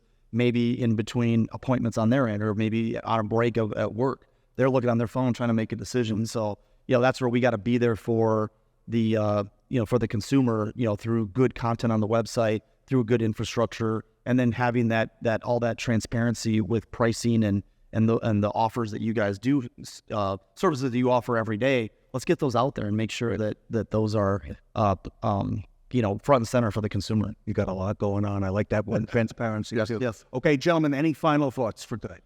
No, again, I'm going to start the same thing I started off at the beginning. Owen's not a vendor, he's a partner. But he's always reachable. I've always said that. I've known Owen and I've known each other now going easily 5 years. So, yeah, always reachable. One-stop shop. Set it, forget it, you move on. Yeah, and I appreciate the partnership, obviously. You know, Fixed Ops Digital, you know, we're sort of leading the charge on this. We're getting bloody. We're in the trenches. And we appreciate all of the support here, obviously, with both you guys and obviously with the Fixed Ops Roundtable as well. So super. Two of the best here, everybody. Shon Kingrey from the Kaiser Automotive Group with Owen Moon from Fixed Ops Digital here today at the Fixed Ops Roundtable. We are Fixed Ops Digital, Automotive's premier service marketing and technology company, and creators of the industry's first and only website service experience platform, Spark. We offer fully compliant fixed operations pages and coupon designs unique to every OEM. Our Why Service Here website page and video highlight what makes your dealership unique: certified technicians, OEM parts, online service scheduling, and complimentary amenities. Complete the online service funnel and bring customers to your scheduler with service conversion pages. Each offer on your menu page links to a page specifically designed to educate the consumer while increasing appointment conversion rates. Repair financing integrations for Sunbit and Dignify, so your customers can see as low as payment options directly on the offers. When customers save an offer to their mobile device, a prompt to enter their contact information appears, turning them into a service department lead. Bring in customers who need recall service and collect vehicle data. We've created a recall lookup through license plate numbers. No VIN necessary. With Spark, your service offers can automatically post to your Google Business profile. Our social ads are dynamic, so your ad prices automatically update with your offer menu pages. Dynamic ads mean more consistency across channels for clearer messaging. Spark has over a year's worth of industry-leading GA4 data. Fixed Ops Digital is a founding member of the Automotive Standards Council for GA4 events, and we're dedicated to helping give dealerships a deeper understanding of their website's customer engagement. Data-driven offers management means more service conversions, the lifeblood of what we do. Ready to increase your dealership's service conversions? Connect your fixed operations departments to Spark, the industry's first and only website service experience platform.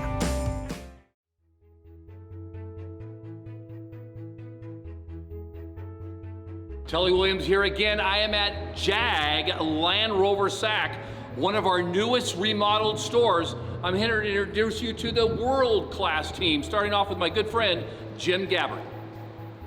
Hello, my name is Jim Gabbard, Sacramento Jaguar Land Rover Service Manager. I want to introduce you to my world-class team.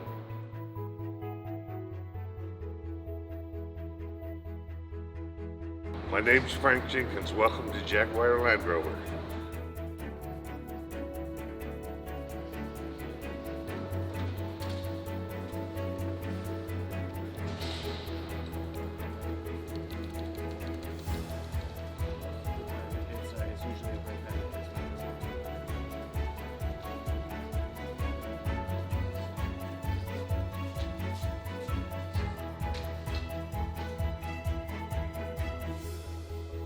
My name is Curtis Davis. I'm the shop foreman here at Jaguar Land Rover Sacramento.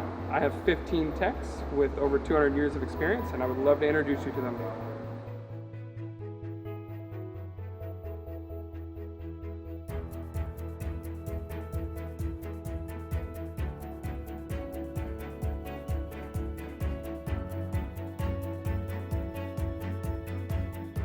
I'm Larry Sherman. I'm the parts manager at Sacramento Jag Land Rover.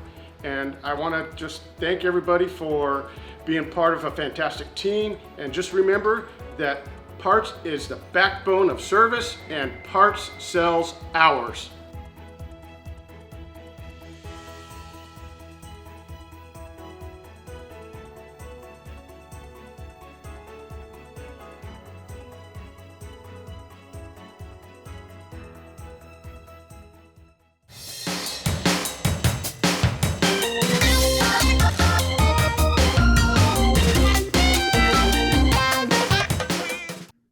Here are now a few members of our Retail Advisory Board with David Reinicke of the Automotive Warranty Network.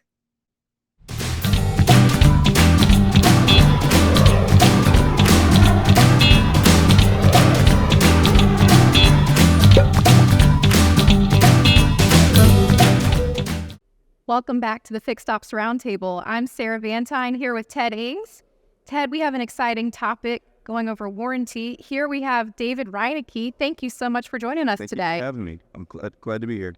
And Sarah, exciting announcement that David Reinicke from Automotive Warranty Network is joining our Retail Advisory Board here at the Fixed Ops Roundtable. So, David, very grateful to you and the team at AWN. Thank you for having us. We're very grateful for you to be a part of this. So, you know, warranty administration is Shon Kingrey. It's a big part of the industry. Talk to us a little bit about that and some of your feelings there. Saying on the retail front, if you're not paying attention to warranty now, you're missing the boat. It is so more important now probably than ever. You know, and again, I'm coming from domestic lines at this point. We have claims that are 2/10 that are getting reviewed. They're looking at punch times on everything now. And when I say every repair order, if you don't have signatures, you're going to pay the price for that.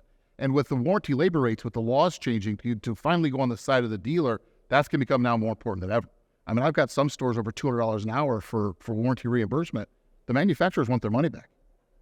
Tully, you want to speak to us a little bit? Absolutely. Warranty is a key issue. You think about this, it's about 30 to 40% of your fixed gross income. It is very important. And two, is that are you being compliant? And three, are you educating our great technicians on how to write ROs? Talk about what they did. All they need to do is write it down right. And having a great warranty company is going to exceed in that. They're going to help the technician produce those hours. We're going to help ourselves from doing what? Getting audited. And then two is that we want to get paid. The worst thing you can ever do, have a dirty schedule. Ed, anything? What it means by dirty schedule is receivables. Receivables are assets, and we need our assets to keep our business flowing, and to have someone to go out and chase those assets for us is huge. We like clean schedules, so means you're getting paid and we're getting paid, right? Absolutely. So, now, David, there are more than one company in this space. Automotive Warranty Network, clearly the largest. You're processing and handling. There are billions of dollars of warranty at stake every month in our industry. Tell us a little bit about what's new at Automotive Warranty Network.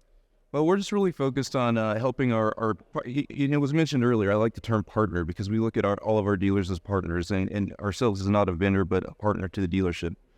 So we're really focused on helping dealerships, like you said, get everything they're entitled to, but also to keep that money. So, we're working on, we're using technology, we're using our custom software to help dealerships identify where compliance issues are, how to correct them, how often they're happening, so that we can help train the dealership, the technicians, the advisors upstream, so that we can help eliminate those problems from happening. Make the process better. So. And Sarah, one of the things I thought was unique about Automotive Warranty Network, they actually run, and David, I'll ask you to speak to this, they actually, if a dealer wants, they'll run an audit, okay? And they will pull a certain number of repair orders and look at them and do that as an audit that they do on the dealer's behalf to make sure that they tighten up their processes. David, if you don't mind, tell us a little bit about that, because I thought that was really unique. Yeah, that's a product we have, and so we actually have a full auditing department. And we also developed a portion of our software to put together these audits. So our auditors will pull a scope of work the same way the manufacturer would. Typically, we go into the manufacturer's trend report to get a list of high impact claims. So we don't want to look at recalls and maintenance claims. We want to look at substantial claims, engine claims, transmissions, that kind of thing. And then we look at all the paperwork. We look at everything from customer signatures, side item repairs, making sure punch times are correct. If there's any straight time, we audit the whole thing. And then in the software, we actually draw it up real nice with arrows and highlights and everything like that, and actually give you what the potential chargeback would be if the audit was to be real. So it's a real nice report. So the value of the audit, what the chargeback would be if it was real, but then we break down every issue by category, so we can granularly tell you if you have an add-on repair process issue. And then we put together an action plan and go over that with your staff to help you understand what it is. There's a lot of dealer groups that we do this for on a quarterly basis. So we'll do a review for them once a quarter, and it's kind of like a rinse and repeat process to see if it's getting better. So, well, let me touch on that just a little bit, because none of us wants to go through an audit. None of us wants to go through an IRS audit if we get a letter in the mail saying that they're coming to see us. We hate it, but ultimately what there is it's a great opportunity to learn. There's always so much stuff you can take back from an audit. So when you can stage one and we can learn from it, we can minimize the impact later on. And you don't have that financial impact. It's exactly. It's playing with fake money. So it's always better than playing with the real thing. And it's very proactive, David, and you're preparing dealers in our industry. Also, you've got a very unique vantage point. What are you seeing happening right now in that warranty space? Anything in particular that you want to call out to us in regards to trends that are happening in the warranty administration? I think the biggest thing we're seeing is a warranty administration company having all the warranty admins we have and all the customers. Consistently, I think, the thought is you're providing the warranty admin with a finished product, and we're expected to get the claim paid. There's so many things that are happening upstream that don't happen properly, all the way from the time that the vehicle's written up, making sure we're following the TSBs, recalls. So the product needs to be right from the start. And I see very commonly that that's not the case. The right photos are there. Once the vehicle's gone and back on the road and we need photos to submit the claim, it's really hard to get the customer back in and get a picture of that leak or whatever the case may be. So I see there's a real big opportunity to help everybody understand their roles and their responsibilities in the warranty process a little bit better. So. And Tully, so much happening now in that warranty space than there was years ago with the advanced technology in dealers. I just want to say this. What is the worst nightmare a dealer parts and service manager can have? FMLA on the last week of the month. And here's what they do for us. What they do, they come back and say, we can step in. They have helped us and bailed us out numerous times about coming in, one, to help train new people, and two, come in and save us when someone gets ill or has an issue, right, or a medical thing. It is so important to have a backup. I ask you this, do you have a backup warranty admin? When I say that, that's 30 to 40% of your revenue potentially could be lost if you don't have a backup. They provide great service because now they're trained in our brand. It's not like this is the first time they've ever done this dealer type. They've done it a lot. So it's really having that insurance to me is so important, Ted. It is insurance. And David, finally today, you're flanked by a couple great Ford retailers as well. Anything Ford specific that you want to speak to today in terms of warranty? Really, you guys are familiar with the Ford DAS score, so I'm not all that familiar, but our auditing department is. So we really help dealerships understand that report. So we have a department that can actually help drill into that report, understand why it is, where it is, and really helping dealerships to increase that score. Obviously, If it's red, your chances for an audit are much higher than if you're in the green or even that platinum that everybody strives for. So, we really want to emphasize that we have the resources to help Ford dealerships understand that report and what drives it. Obviously, there's some warranty claims administration things in there that days to submit, first time pay rates, and close to submit days and all that kind of good stuff. But beyond that, we can help dealerships understand if things were coded properly, improperly, what's driving that report and how to help dealerships get that into the green and keep it there. So. Well, David, on behalf of the Fixed Ops Roundtable, very grateful to you and AWN for joining our Retail Advisory Board. We're going to have a lot of work ahead, okay, looking at partners and dealers. So we're excited at getting started with you. And again, very big thanks on behalf of the Fixed Ops Roundtable. Thank you very much. We're excited. So thank you. Everybody, a lot more coming up here from the third pop-up event at the Fixed Ops Roundtable. Stay with us. More coming up.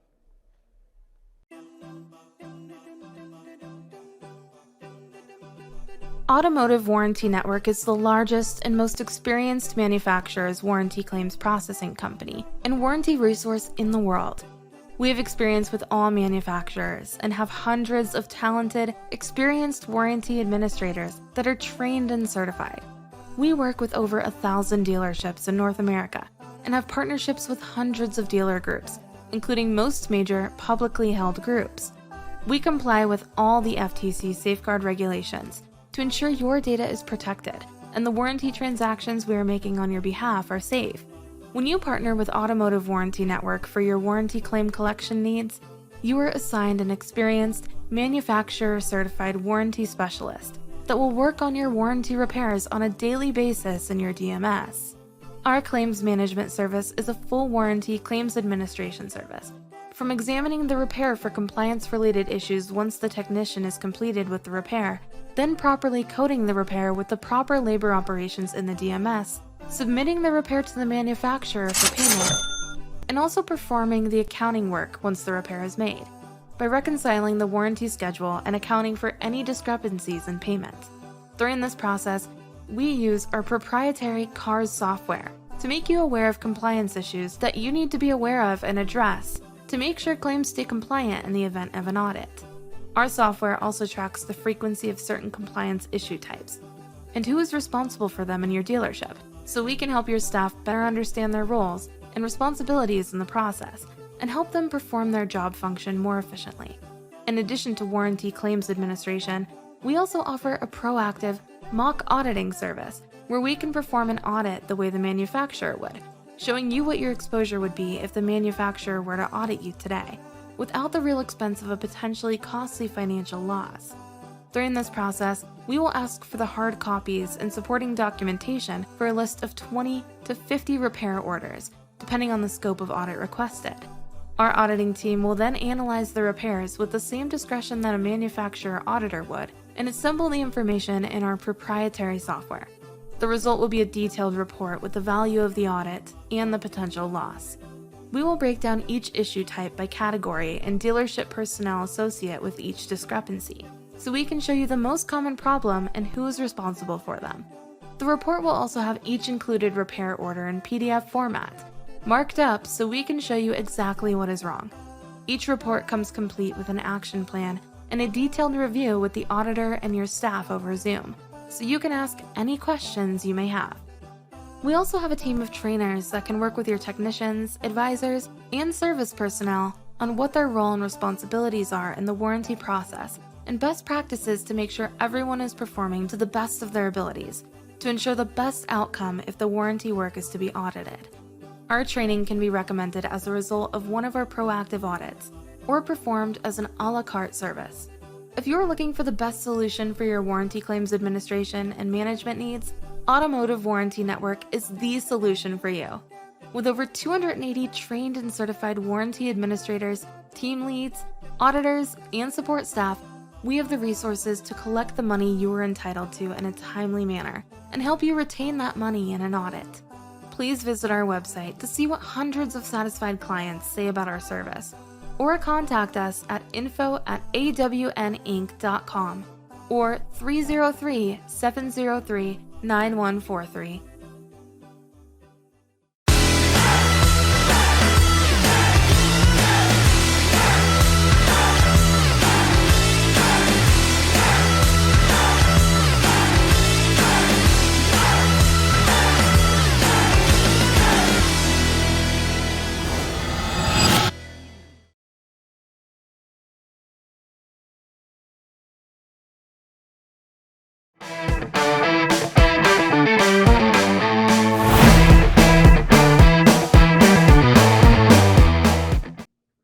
We've got the sweet emotion on our next segment. Join us for the Repair Pal panel as they discuss empathy as a key to exceptional service.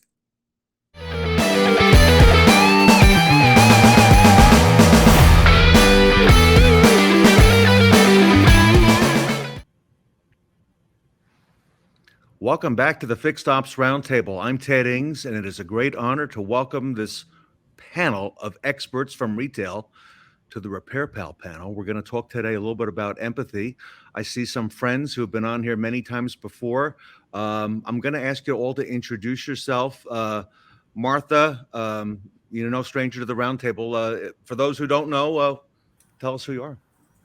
Hello, everybody. But thank you so much one more time for the opportunity to be on this wonderful show and sharing everything that we know and everything that happens behind scenes at the dealerships. I'm Martha Alvarado. I've been in the industry for 23 years.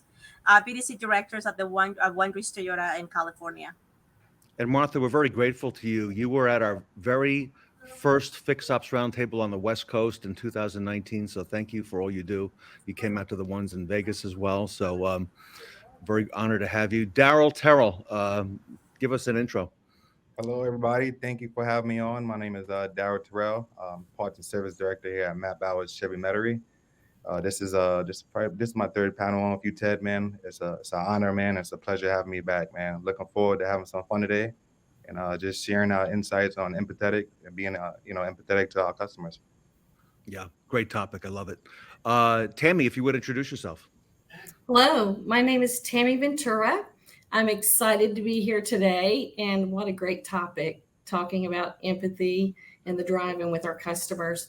I am the BDC Service Director over 26 locations with the Hudson Automotive Group, and I look forward to sharing information today. Grateful to have you, Tammy. Thank you so much. Thank you. Nick, if you would, welcome. Yeah, Nick Huff. I'm with Jameswood Motors in Decatur, Texas. I'm the Director of Fixed Operations here. I've been in the industry most of my life. Empathy is a very big part of it. I mean, if you don't have empathy, you're not going to go very far in this business for sure, because you're always dealing with customers' problems, and you have to have empathy to be able to do that. And I look forward to listening to what everybody has to say and sharing some of my insight. Nick, grateful to have you. Welcome to the roundtable. And Christine. Hello, everybody. My name is Christine Tornello. I oversee fixed operations for the Cavalli Auto Group.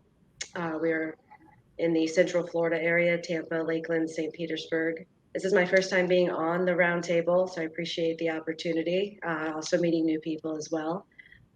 Anxious to hear some other stories as well. I've been off the service drive for a while, so I'd like to maybe break the rust off of my skills and maybe pick up a few from everybody else. So thank you for having me.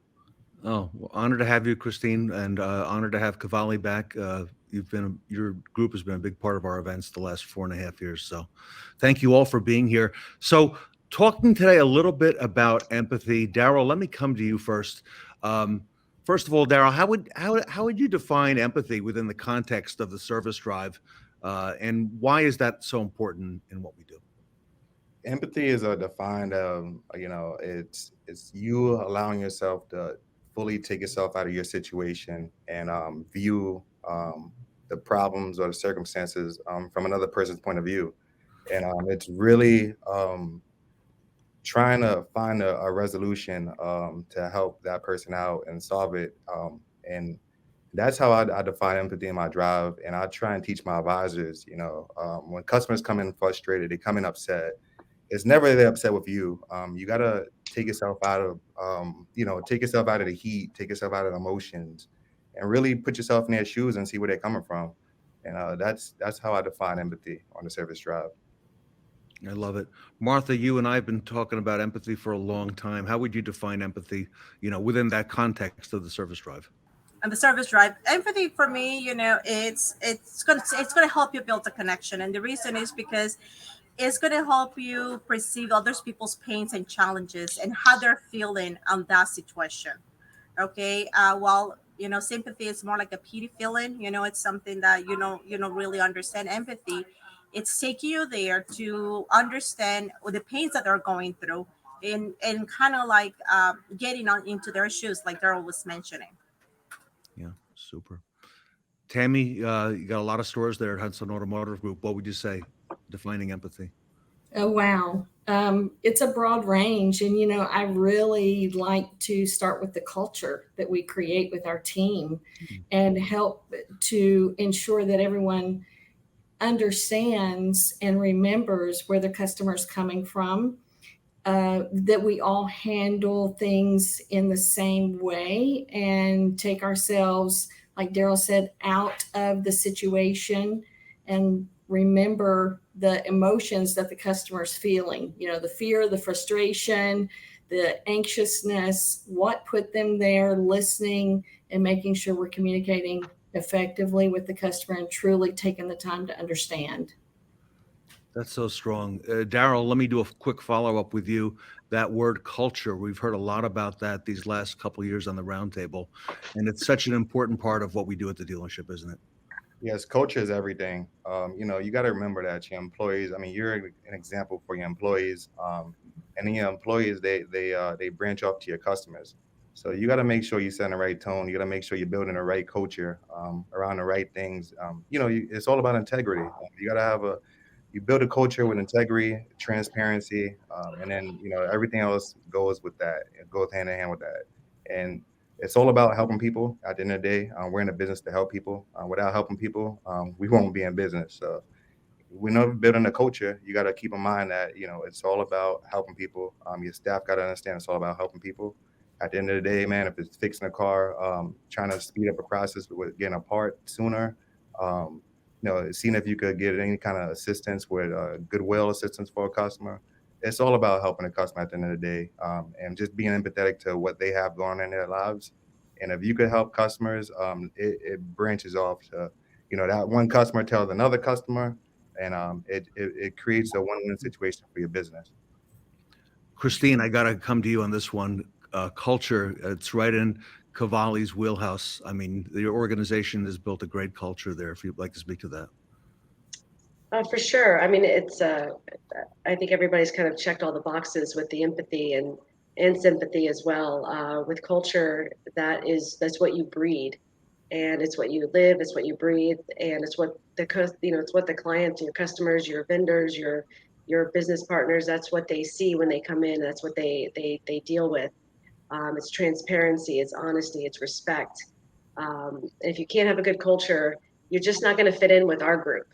There's all different ranges of culture, but, kind of spinning off on the empathy thing. I think empathy also shows that you can relate to a client and, show that you've been in their shoes, or you can relate to what they're dealing with right now. And it builds relationships. I remember when I was a service advisor, I would do that. And I was like, it was a game changer for me, and to build those long lasting relationships. And it's the sky's the limit with that. But culture it's the number one thing you have to focus on. Yeah. Amazing. Love it. And Nick, we didn't hear this word culture even a few years ago, but talk to us a little bit about empathy, the importance of having that on the drive. Well, it's very important. You're dealing with a customer that's in a situation. It's, their car's not working. There's something wrong with their car. And that's not always what is causing their angst in that situation. You've got to actively listen to your customers and understand what's causing their frustration and have empathy towards it and figure out a solution, because fixing the car is not always the solution that they need at that time. Because that car is coming out of their, that's taking a big part of their life away. That's the way they get where they need to go and do what they need to do with their kids and those things. And you just have to listen to what they're saying and understand it and figure out a solution, because fixing the car is not always, that's the end solution, but that's not always the solution for their frustration when they're right there in front of them. Daryl, you've worked with Repair Pal for, a long time. Any stories you want to relate in terms of empathy? And, I'm hearing the word communication as well, and being, communicative of empathy as well. Yes, most definitely. I would love to share a story. So I was doing my lot inspection when I was walking a lot, and I seen a car that has just been, I've seen it sitting for a long period of time. So I decided, I said, look, let's get this car out of here. Let's call the tow truck company. Let's send it out of here. Tell the customer to come pick it up. So I go back to my office. I make the phone call, and I call her up, and I'm like, hey, ma'am, your car been here for a long extended period of time. I need you to come, tow it out of here because we don't have any more space for any other vehicles. And she said, no problem. Look, please, just don't tow it out of here. I'm gonna come pick it up. And I'm like, all right, no problem. So she comes up like probably 3 hours later with a tow truck. And I'm like, hey, ma'am. She's like, yeah, I'm here to pick my car up. And I'm like, all right. So I said, ma'am, what did you like? Why aren't we fixing your car? Like, why are you towing the car out of here? And she says, because I need an engine assembly, and I'm a teacher, and I'm on a fixed income, and I can't afford to put an engine in this car. So I said, look, ma'am, give us let me see if there's anything I can offer you before you tow this car out of here. The lady sat in my office, man. She broke down in tears. She was like, man, if it's anything you could do to help me out, because I cannot afford the price of the engine. And I was just like, man, like you're a teacher, you're helping out the city of New Orleans, public schools. So I want to do anything in my power to help this lady out. So I reached out to General Motors and asked for any kind of assistance they could do. And I came back with they covered 80% of her repairs. So when I made that phone call to her and said, hey, look, GM is going to cover 80% of your vehicle repairs, and you're responsible for 20%. And she like, I don't like, it's no way possible I would tell you no. Go ahead, do it, and when would it be done? And so that's just a story. Like I really felt when she came to pick the vehicle up, it was just something that I knew she wanted. Like when I talk about being empathetic, like, and putting myself in her shoes, I knew she wanted to get the repairs done, but she just wasn't able to. So I put myself on her shoes, and I wanted to find a way to help her out. And that's what we was able to do. We was able to help her out, and now she's driving her car again, and she's able to get back and forth to work without taking the city buses to work, and she has a reliable transportation. And Daryl, that empathy goes both ways with employees as well, because you've come up as a tech, a master tech, and you've got great empathy. You've shown us over many roundtables, with your team and the techs there as well. Correct. If you're showing empathy to your staff, it comes back tenfold for you. You got to just understand where your employees are coming from. Me being a technician, I understand where technicians are going. I understand where they come from. So like if as a technician, if something happens or the heat in the shop, like right now, the temperatures are outrageous. So I understand that, it's hot. So, you got to take breaks and to get them Gatorade and to get them, the towels to keep them cool, and whatever you could do to just help out, man, it goes a long way. So it's just constantly trying to find ways and just being in these situations, to help them out as much as possible. They love you for it, they respect you for it, and then ultimately you retain your employees by doing that. Everyone, let me open this up to the group. Let's talk a little bit about training and development. Our friend Ed Roberts at Bozard Ford Lincoln says that nobody likes to be trained, but people like to be developed. All right. And I thought that was a very good phrase.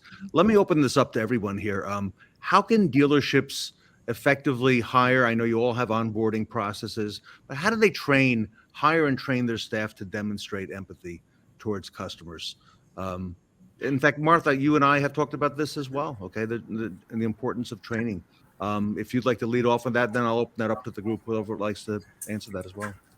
Sure. I think one of the most important things is that we practice empathy towards each other, okay? One of the very first things that I like to do when I'm interviewing a new rep or when I'm training a new sales person is to let them know that empathy is something that is expected to be practiced among each other, that we need to understand that not everybody's going to be on their best every single day, but it doesn't mean that the other person have a personal agenda towards someone specifically. It's just maybe that specific day there is something else that is very heavy, bringing them down, and that we need to be understanding. That's what I was showing you, the octopus that we have, right?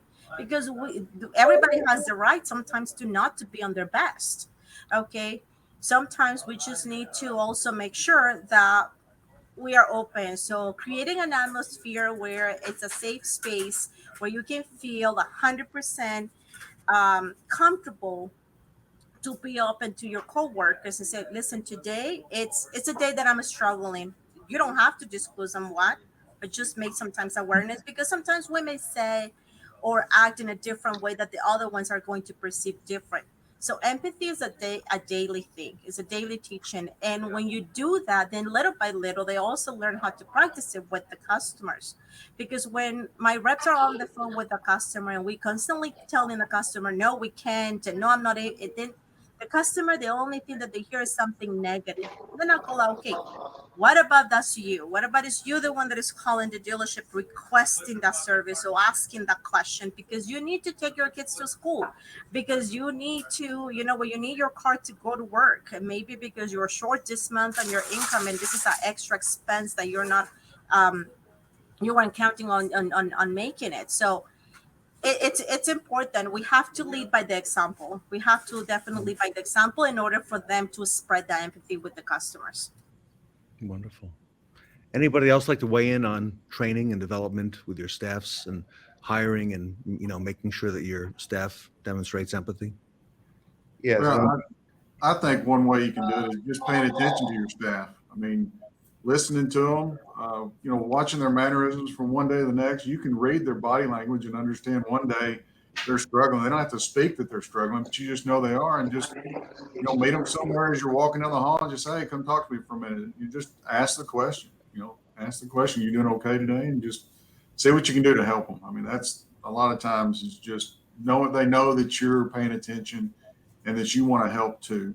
And that's what I feel helps that situation a lot. I agree. I think it's, the daily awareness throughout the day, hourly. I pay a lot of attention to where are my employees hourly in their productivity, because it's a production business, obviously. So where are we, and am I noticing that someone is not where they normally are? And I usually pull them aside and say, hey, it just seems like you're struggling a little bit today. Is there something that you need to share? Do you need to take a moment? And I think it's us as leaders and managers noticing and being aware of our team. Sometimes they're not going to be the person that's going to come to you and say, I'm struggling today. It's up to us to recognize that. And that's what teaches them in return to be able to share that with our customers, because they're learning it from their leadership. Love it. Fully agree with everything everybody's saying. I think it's mirrored. I don't get a chance to necessarily watch the advisors, but I watch my service managers and my parts managers, and it is body language. And I think if you lead by example, it's just, it's situational awareness. It's just watching what's going on. And, I tell them, listen, when was the last time you were let down at a place of business, or you had a bad experience, and how did that make you feel? Why do we want to do that to our customers? We want to be better and have a better transaction for our clients, so we build longer relationships. Because that's, everybody's so desensitized and everybody's so, tensions are high. So let's break those barriers down and show that we're human beings, and we have to live and play together. I agree. And part of the training that I like to teach my advisors is the power of no. When a customer come in frustrated and you tell them no, it's just adding gasoline to the fire. So rather than say no, just find a way. Look, I'm going to help you out. This might not work today, but we have a better option that'll be available tomorrow.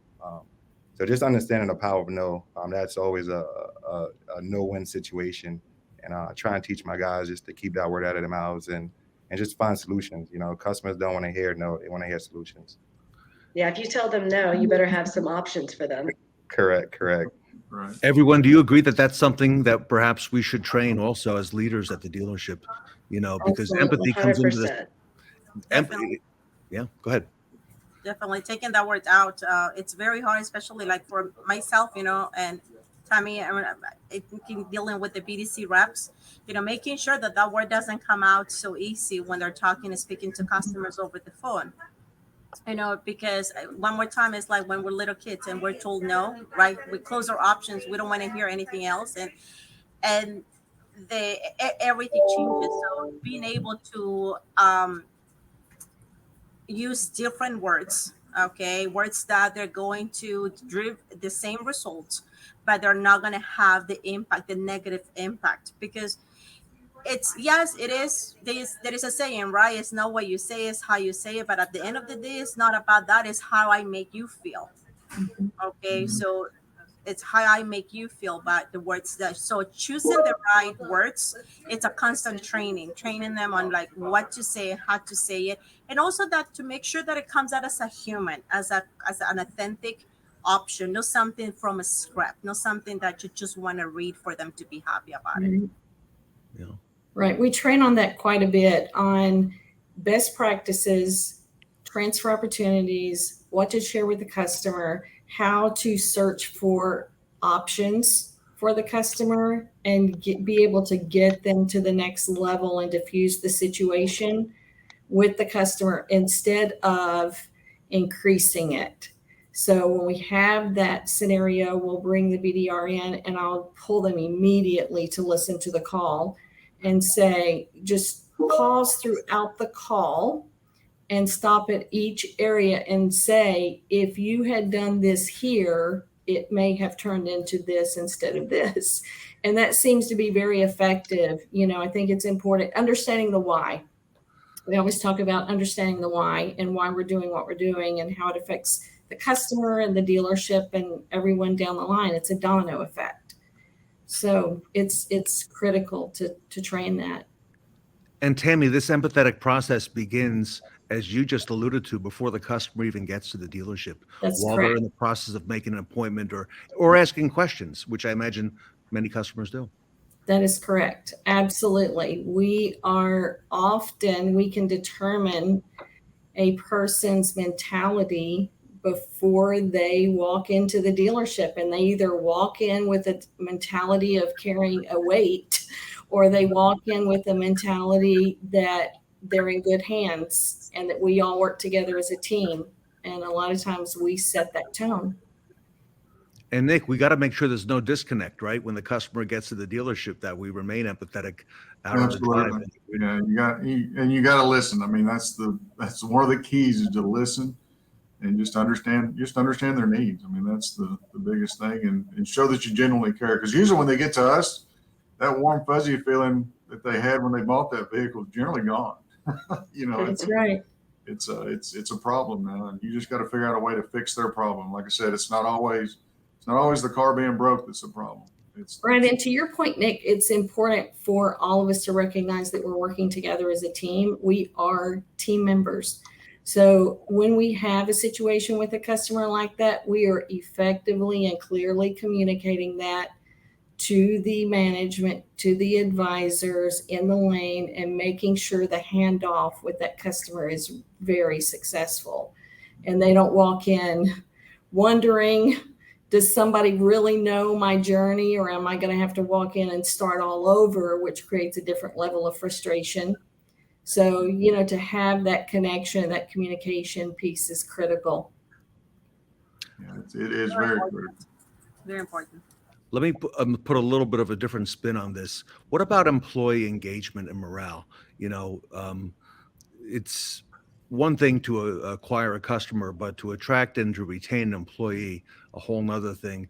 When you as a leader promote empathy in your interactions, does that impact the job satisfaction of your employees? Absolutely. Because it permeates. I mean, it's infectious. Yeah. I'm sure we've all had associates that we've worked with over the years, or may still have at our stores, that they're just negative all the time, and it's just cancer. It brings everybody down. So if we minimize it, we can never eliminate it, but if we can minimize that or keep that really under control and really promote a good working environment, you know, hitting every nail on the head with what we need to do so our customers just get the best end product, then, you know, we're winning the game. But excuse me, something in my eye. Yes, I'm sorry. Go ahead. Makes sense. That's correct. That's correct. That's a huge part of it flowing over into the dealership. That's a huge part of the connection, is the team working together. I have 50 BDRs, and as you can imagine, there's a lot of personality differences and how we communicate and how we get along. So, we have a lot, it's consistency, staying very consistent with our message, communicating very often and consistently, not swaying, having empathy and not sympathy, and accountability. So the accountability is there, the empathy is there. We're there to support each other. We do have a job to perform. We have very clear expectations of what that is, and we look at it all throughout the day. And, at the end of the day, before they leave, we talk about what their day looked like, what tomorrow looks like. So staying consistent with your message to your employees is really critical. Tammy, can I come back to that? And I want to come back to consistency as well. Did you say you have 50? I know it got Martha's attention, 50 BDRs at the Hudson Automotive Group. That is correct. God bless you. That's a lot. That's a lot. Martha, I'm thinking back years ago to the days when we tried to convince the dealer that they needed a business development Right. center. No. They're growing right now. I think dealers are finally realizing how important, they are for the business. Yes. We're fortunate to have a company that is a firm believer in business development. And I'm a firm believer in not just a call center. I was on the sales side for several years. So it's not the meter greeter, it is business development. Our inbound agents have set outbound that they perform daily, and we handle in and out about 7,000 calls a day. So it is, it's a tight ship. It is. It has to be. May I ask a question on this? Because this is my first one. I don't really know how this Yes. How do you recruit? That's one of the hardest positions we have to fill with our group in the Tampa market. How do you recruit for that? Because that's a lot of moving parts. Very carefully. The cop-out answer. Very carefully. I was in recruiting for Automotive before I was recruited by Automotive. So I learned, a lot through doing that from management to service to sales. I recruited for different positions. And I find that you have to pull people from different pools. I have staffing agents that I use. I have recommendations. I have a recruiter that has recruiting for me. And I've learned just to look at this different ways, because you're right. In looking at the DNA of the person that you're hiring, what can you train for and what can you not coach on? What does the person have to have that would give them the ball of wax that they need to do this job? Because as we know, it's not an easy job. It's not an easy job. You're on the phone 8, 10, 12 hours a day, whatever that is. So it's motivation, it's consistency, it's empathy, it's holding people accountable. And are people looking at it as a career path and not just being a BDR? This is a very important role to our dealerships. You are a business development representative. You have to have a lot of sense up there, and be able to multitask and do a lot of things and recognize they all take calls for all 26 dealerships and outbound. So what does that look like, and how does a person handle that? And what are the best practices? Training is crucial and important to build commitment, where they have a commitment to the dealership. And I have 2 BDRs that became advisors. One just recently transferred over to an advisor. So it's recognizing the growth and the potential. I had another person that went into accounting. What does your career path look like? And giving people, I give them little tasks. We have mentors, and I give them, I don't want to get too lengthy with it, but I give them a little task to see how they handle it. And if they ask for a raise immediately, they're not my next leader. If they take the task and they take it and they own it and they wrap their arms around it, it makes them feel wanted, important, that they're an important part of how this operation is managed at the end of the day. And then I know I have my next leader. So I have levels of managers and team leads and mentors. A mentor has to do their job and accomplish all of their roles as well as mentor another person that needs to get up on their activities and make sure they're hitting their expectations. And, you know, I do not pay them for appointments. I pay them on hitting overall goals and hitting the conversions on those goals. And so there's no fighting over, you know, who got the appointment, who did not, and all that. So anyway, we started with one dealership, and then we had 4, and we had 4 people, and now here we are. But a lot of changes have happened throughout the months. Everybody, you reminded me that we're not just in the car business, we're in the people business. We're all psychologists, right? And a lot of that as well, Christine, yes. We're talking to a panel of retail leaders today at the Fixed Ops Roundtable, talking about having empathy on the service drive. Last question for all of you today. We are now squarely in a digital age. The process, not just for buying a car, but for servicing a car, begins online. No question about it. And customers are looking to see that there's consistency in the messaging that's online, as well as when they come into the dealership. So I'd like to kind of close with this question to all of you today. RepairPal is in the business of providing consumers with a trusted source that they can look to make sure that everything that we're saying is accurate and true, and see what's out there. And you know, we're not, as dealers, sometimes we're thought of as being the high price, yet really we're not always the high price. Let me just kind of open this up to the group, because I know most, if not all of you, are RepairPal and RepairPal certified.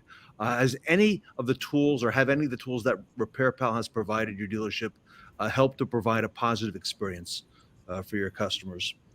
Yes, absolutely. RepairPal, we use the RepairPal estimator. All of my service advisors use it, and then we also have the RepairPal estimator on our online page, and so our customers are able to access it online from whatever location, wherever they're at.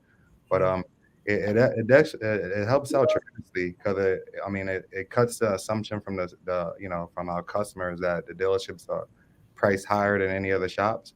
And it helps to drive traffic. And RepairPal, I mean, they drive tow-ins. We have referrals from them. I'm a strong advocate for RepairPal. They have worked wonders for my business, and we're averaging over $1,000 per repair order from every RepairPal customer.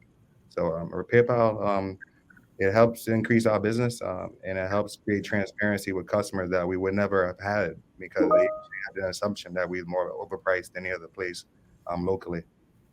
Well, love it. I agree. Go ahead. Go ahead. What's that, Martha? Thank you. Yes, definitely. I agree with Daryl. RepairPal helps you build that trust. We need it so much in the service drive. There is so many tools in the sales side where customers can go ahead and compare, right, their prices. And let's be honest. A lot of us, I think, when we're gonna go and buy something, the first thing that we do, right, is check how much is going to be on Amazon, right, before, and see if we can find it for less. So money right now, it's something that is very important. Well, it has always been, but more now than ever. And I think we have felt that in the sales and the service side, where customers are being more conscious about the expenses that they need to make, and they're questioning more the repairs. But also the shift of the market after the pandemic, where we're keeping the vehicles longer. So now we're seeing more other the major repairs coming back, because customers are not trading in these vehicles as often. So having this tool where we can refer them, where they can see it's a third party provider, where you are able to compare and see what is out there. And when we're talking, Tammy, about the BDC reps, we have to make sure that we build ownership with them, so they can understand the service that we're trying to provide is going to help us, here at the dealership, because at the end it's a performance number, right? But if they don't have that trust on what they represent, if they cannot say, yes, we do a good work, we do an honest work, and it's something that it's affordable, then it's going to be very hard for them to deliver the message. And this is also a tool that they can go ahead and use and compare and say, hey, you know what?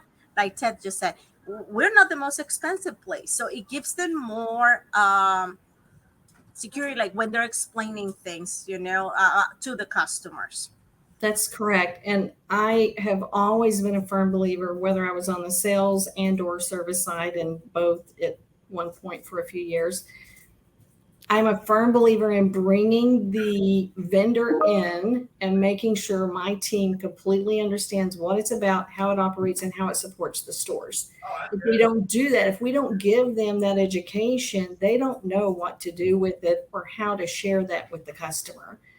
And we've had a lot of success stories where customers have, from our advisors, like you said, Daryl, using it in the lane to share it with customers from surrounding competition, to in the BDC, helping the customer better understand that we are not the most expensive. If they go to, whoever, Mr. Jack, Johnny Mac down the road, they are, they're getting their money from somewhere, right? So what does that overall picture look like compared to the dealership? I have had my own experiences getting my car fixed elsewhere and then ending up at a dealership years ago and thinking I will never go anywhere else because of empathy in the lane and because that person took the time to make me feel comfortable and help me better understand, what it costs to take care of my car and the difference between going to a trained mechanic for my particular brand and going to someone down the road that was not familiar with my brand. And let me come to Nick and to Christine to bring it home. Nick, there's a lot of sources out there for information, but they're not all trusted sources. Speak to us, if you would, a little bit about that. Yeah, I mean, Repair Pal, it helps us a lot to give that customer that peace of mind that, we've peace of mind. Third party, we're third party certified that we're where we need to be as far as price goes. I mean, it's amazing to me when I got looking at it. Just I had to adjust some of my prices. I was way off, and I was way off in a really good way for the customer. It's like we race to the bottom sometimes, instead of taking care of our customers, and that's great point. It's a good resource for us for sure. And you remind us about peace of mind. Christine, bring it home.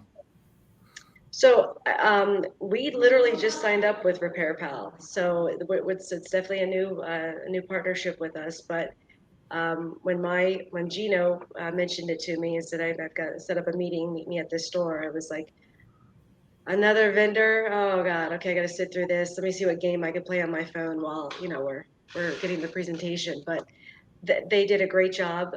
They had good energy with it, but the product was just, I was like, why haven't I ever seen this before? Why haven't I ever thought about this before? So what I really wanted to use it for was our BDC.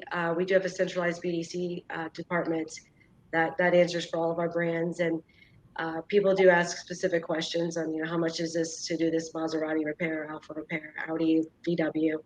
And rather than just, the end of the game or the end of the equation, we want to be able to provide the customer with that estimate on something. But in the meantime, it does take a while because we have to get parts. We have to get, the labor from the advisors. So the BDC does share that information and says, listen, here's our process. It does take a little time, but we do it VIN specific so we can get as close to reality as possible. But while you're waiting, please, we're going to refer them to this site. And that way they get an understanding of, hey, if it's just a water pump. In addition, this is typically what you're going to see. It's an unbiased third-party company saying, yes, you're most likely going to have to replace this, this, and this with a water pump, theoretically, because you're leaking fluid on this and this. And so it preps the client that we're not trying to sell them additional items that may not be needed. And I really think it breaks that barrier down. I'm anxious to see if we are missing the mark on some things and we're undercharging some things, and we can actually get our margins a little bit stronger because we are missing the mark on stuff. So I'm going to let it run for a few months and get back to you guys on that. Good point. Here we are in the middle of September, everybody. Good time to reassess what we're doing out on the service drive. Great panel, great conversation. I want to thank Tammy, Daryl, Nick, Martha, and Christine for joining us today. Our conversation has been about empathy. Everybody, if you'd like more information, a lot of fixed ops roundtables, dealers, a lot use Repair Pal. You can visit them at repairpal.com/dealers. I know that Art Shaw, the CEO, has been on the show many times, and I've referred many of my friends and family in the dealership world to Repair Pal. So on behalf of the Roundtable, everybody, thank you so much for being with us today. The empathy panel with us today at the Fixed Ops Roundtable. Thank you. Service customers are key to healthy dealer profits. However, keeping customers for service and repair presents a big challenge.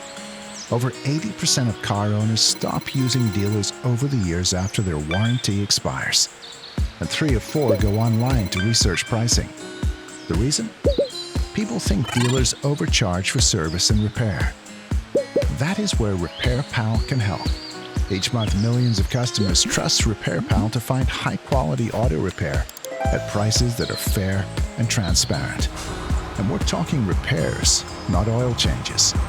The average Repair Pal customer spends over $600 each visit. By becoming a Repair Pal certified dealer, you benefit from our industry-leading estimator that gives customers confidence your prices are fair, overcoming their main reason to stop servicing with you. The result? You grow your fixed ops business and attract new customers from Repair Pal and our partners. Learn more about dealer certification at repairpal.com/dealers. It used to be that finding the right talent for your car dealership could get a little hairy. Maybe you were just looking in the wrong places. But now that's all changed. At Automax Recruiting and Training, we've helped recruit, screen, and place over 180,000 retail automotive professionals in every department. Along with our robust in-person training programs, with Automax, you'll be pushing the hire button in no time. Automax Recruiting and Training. Any other retail automotive talent search is positively primitive.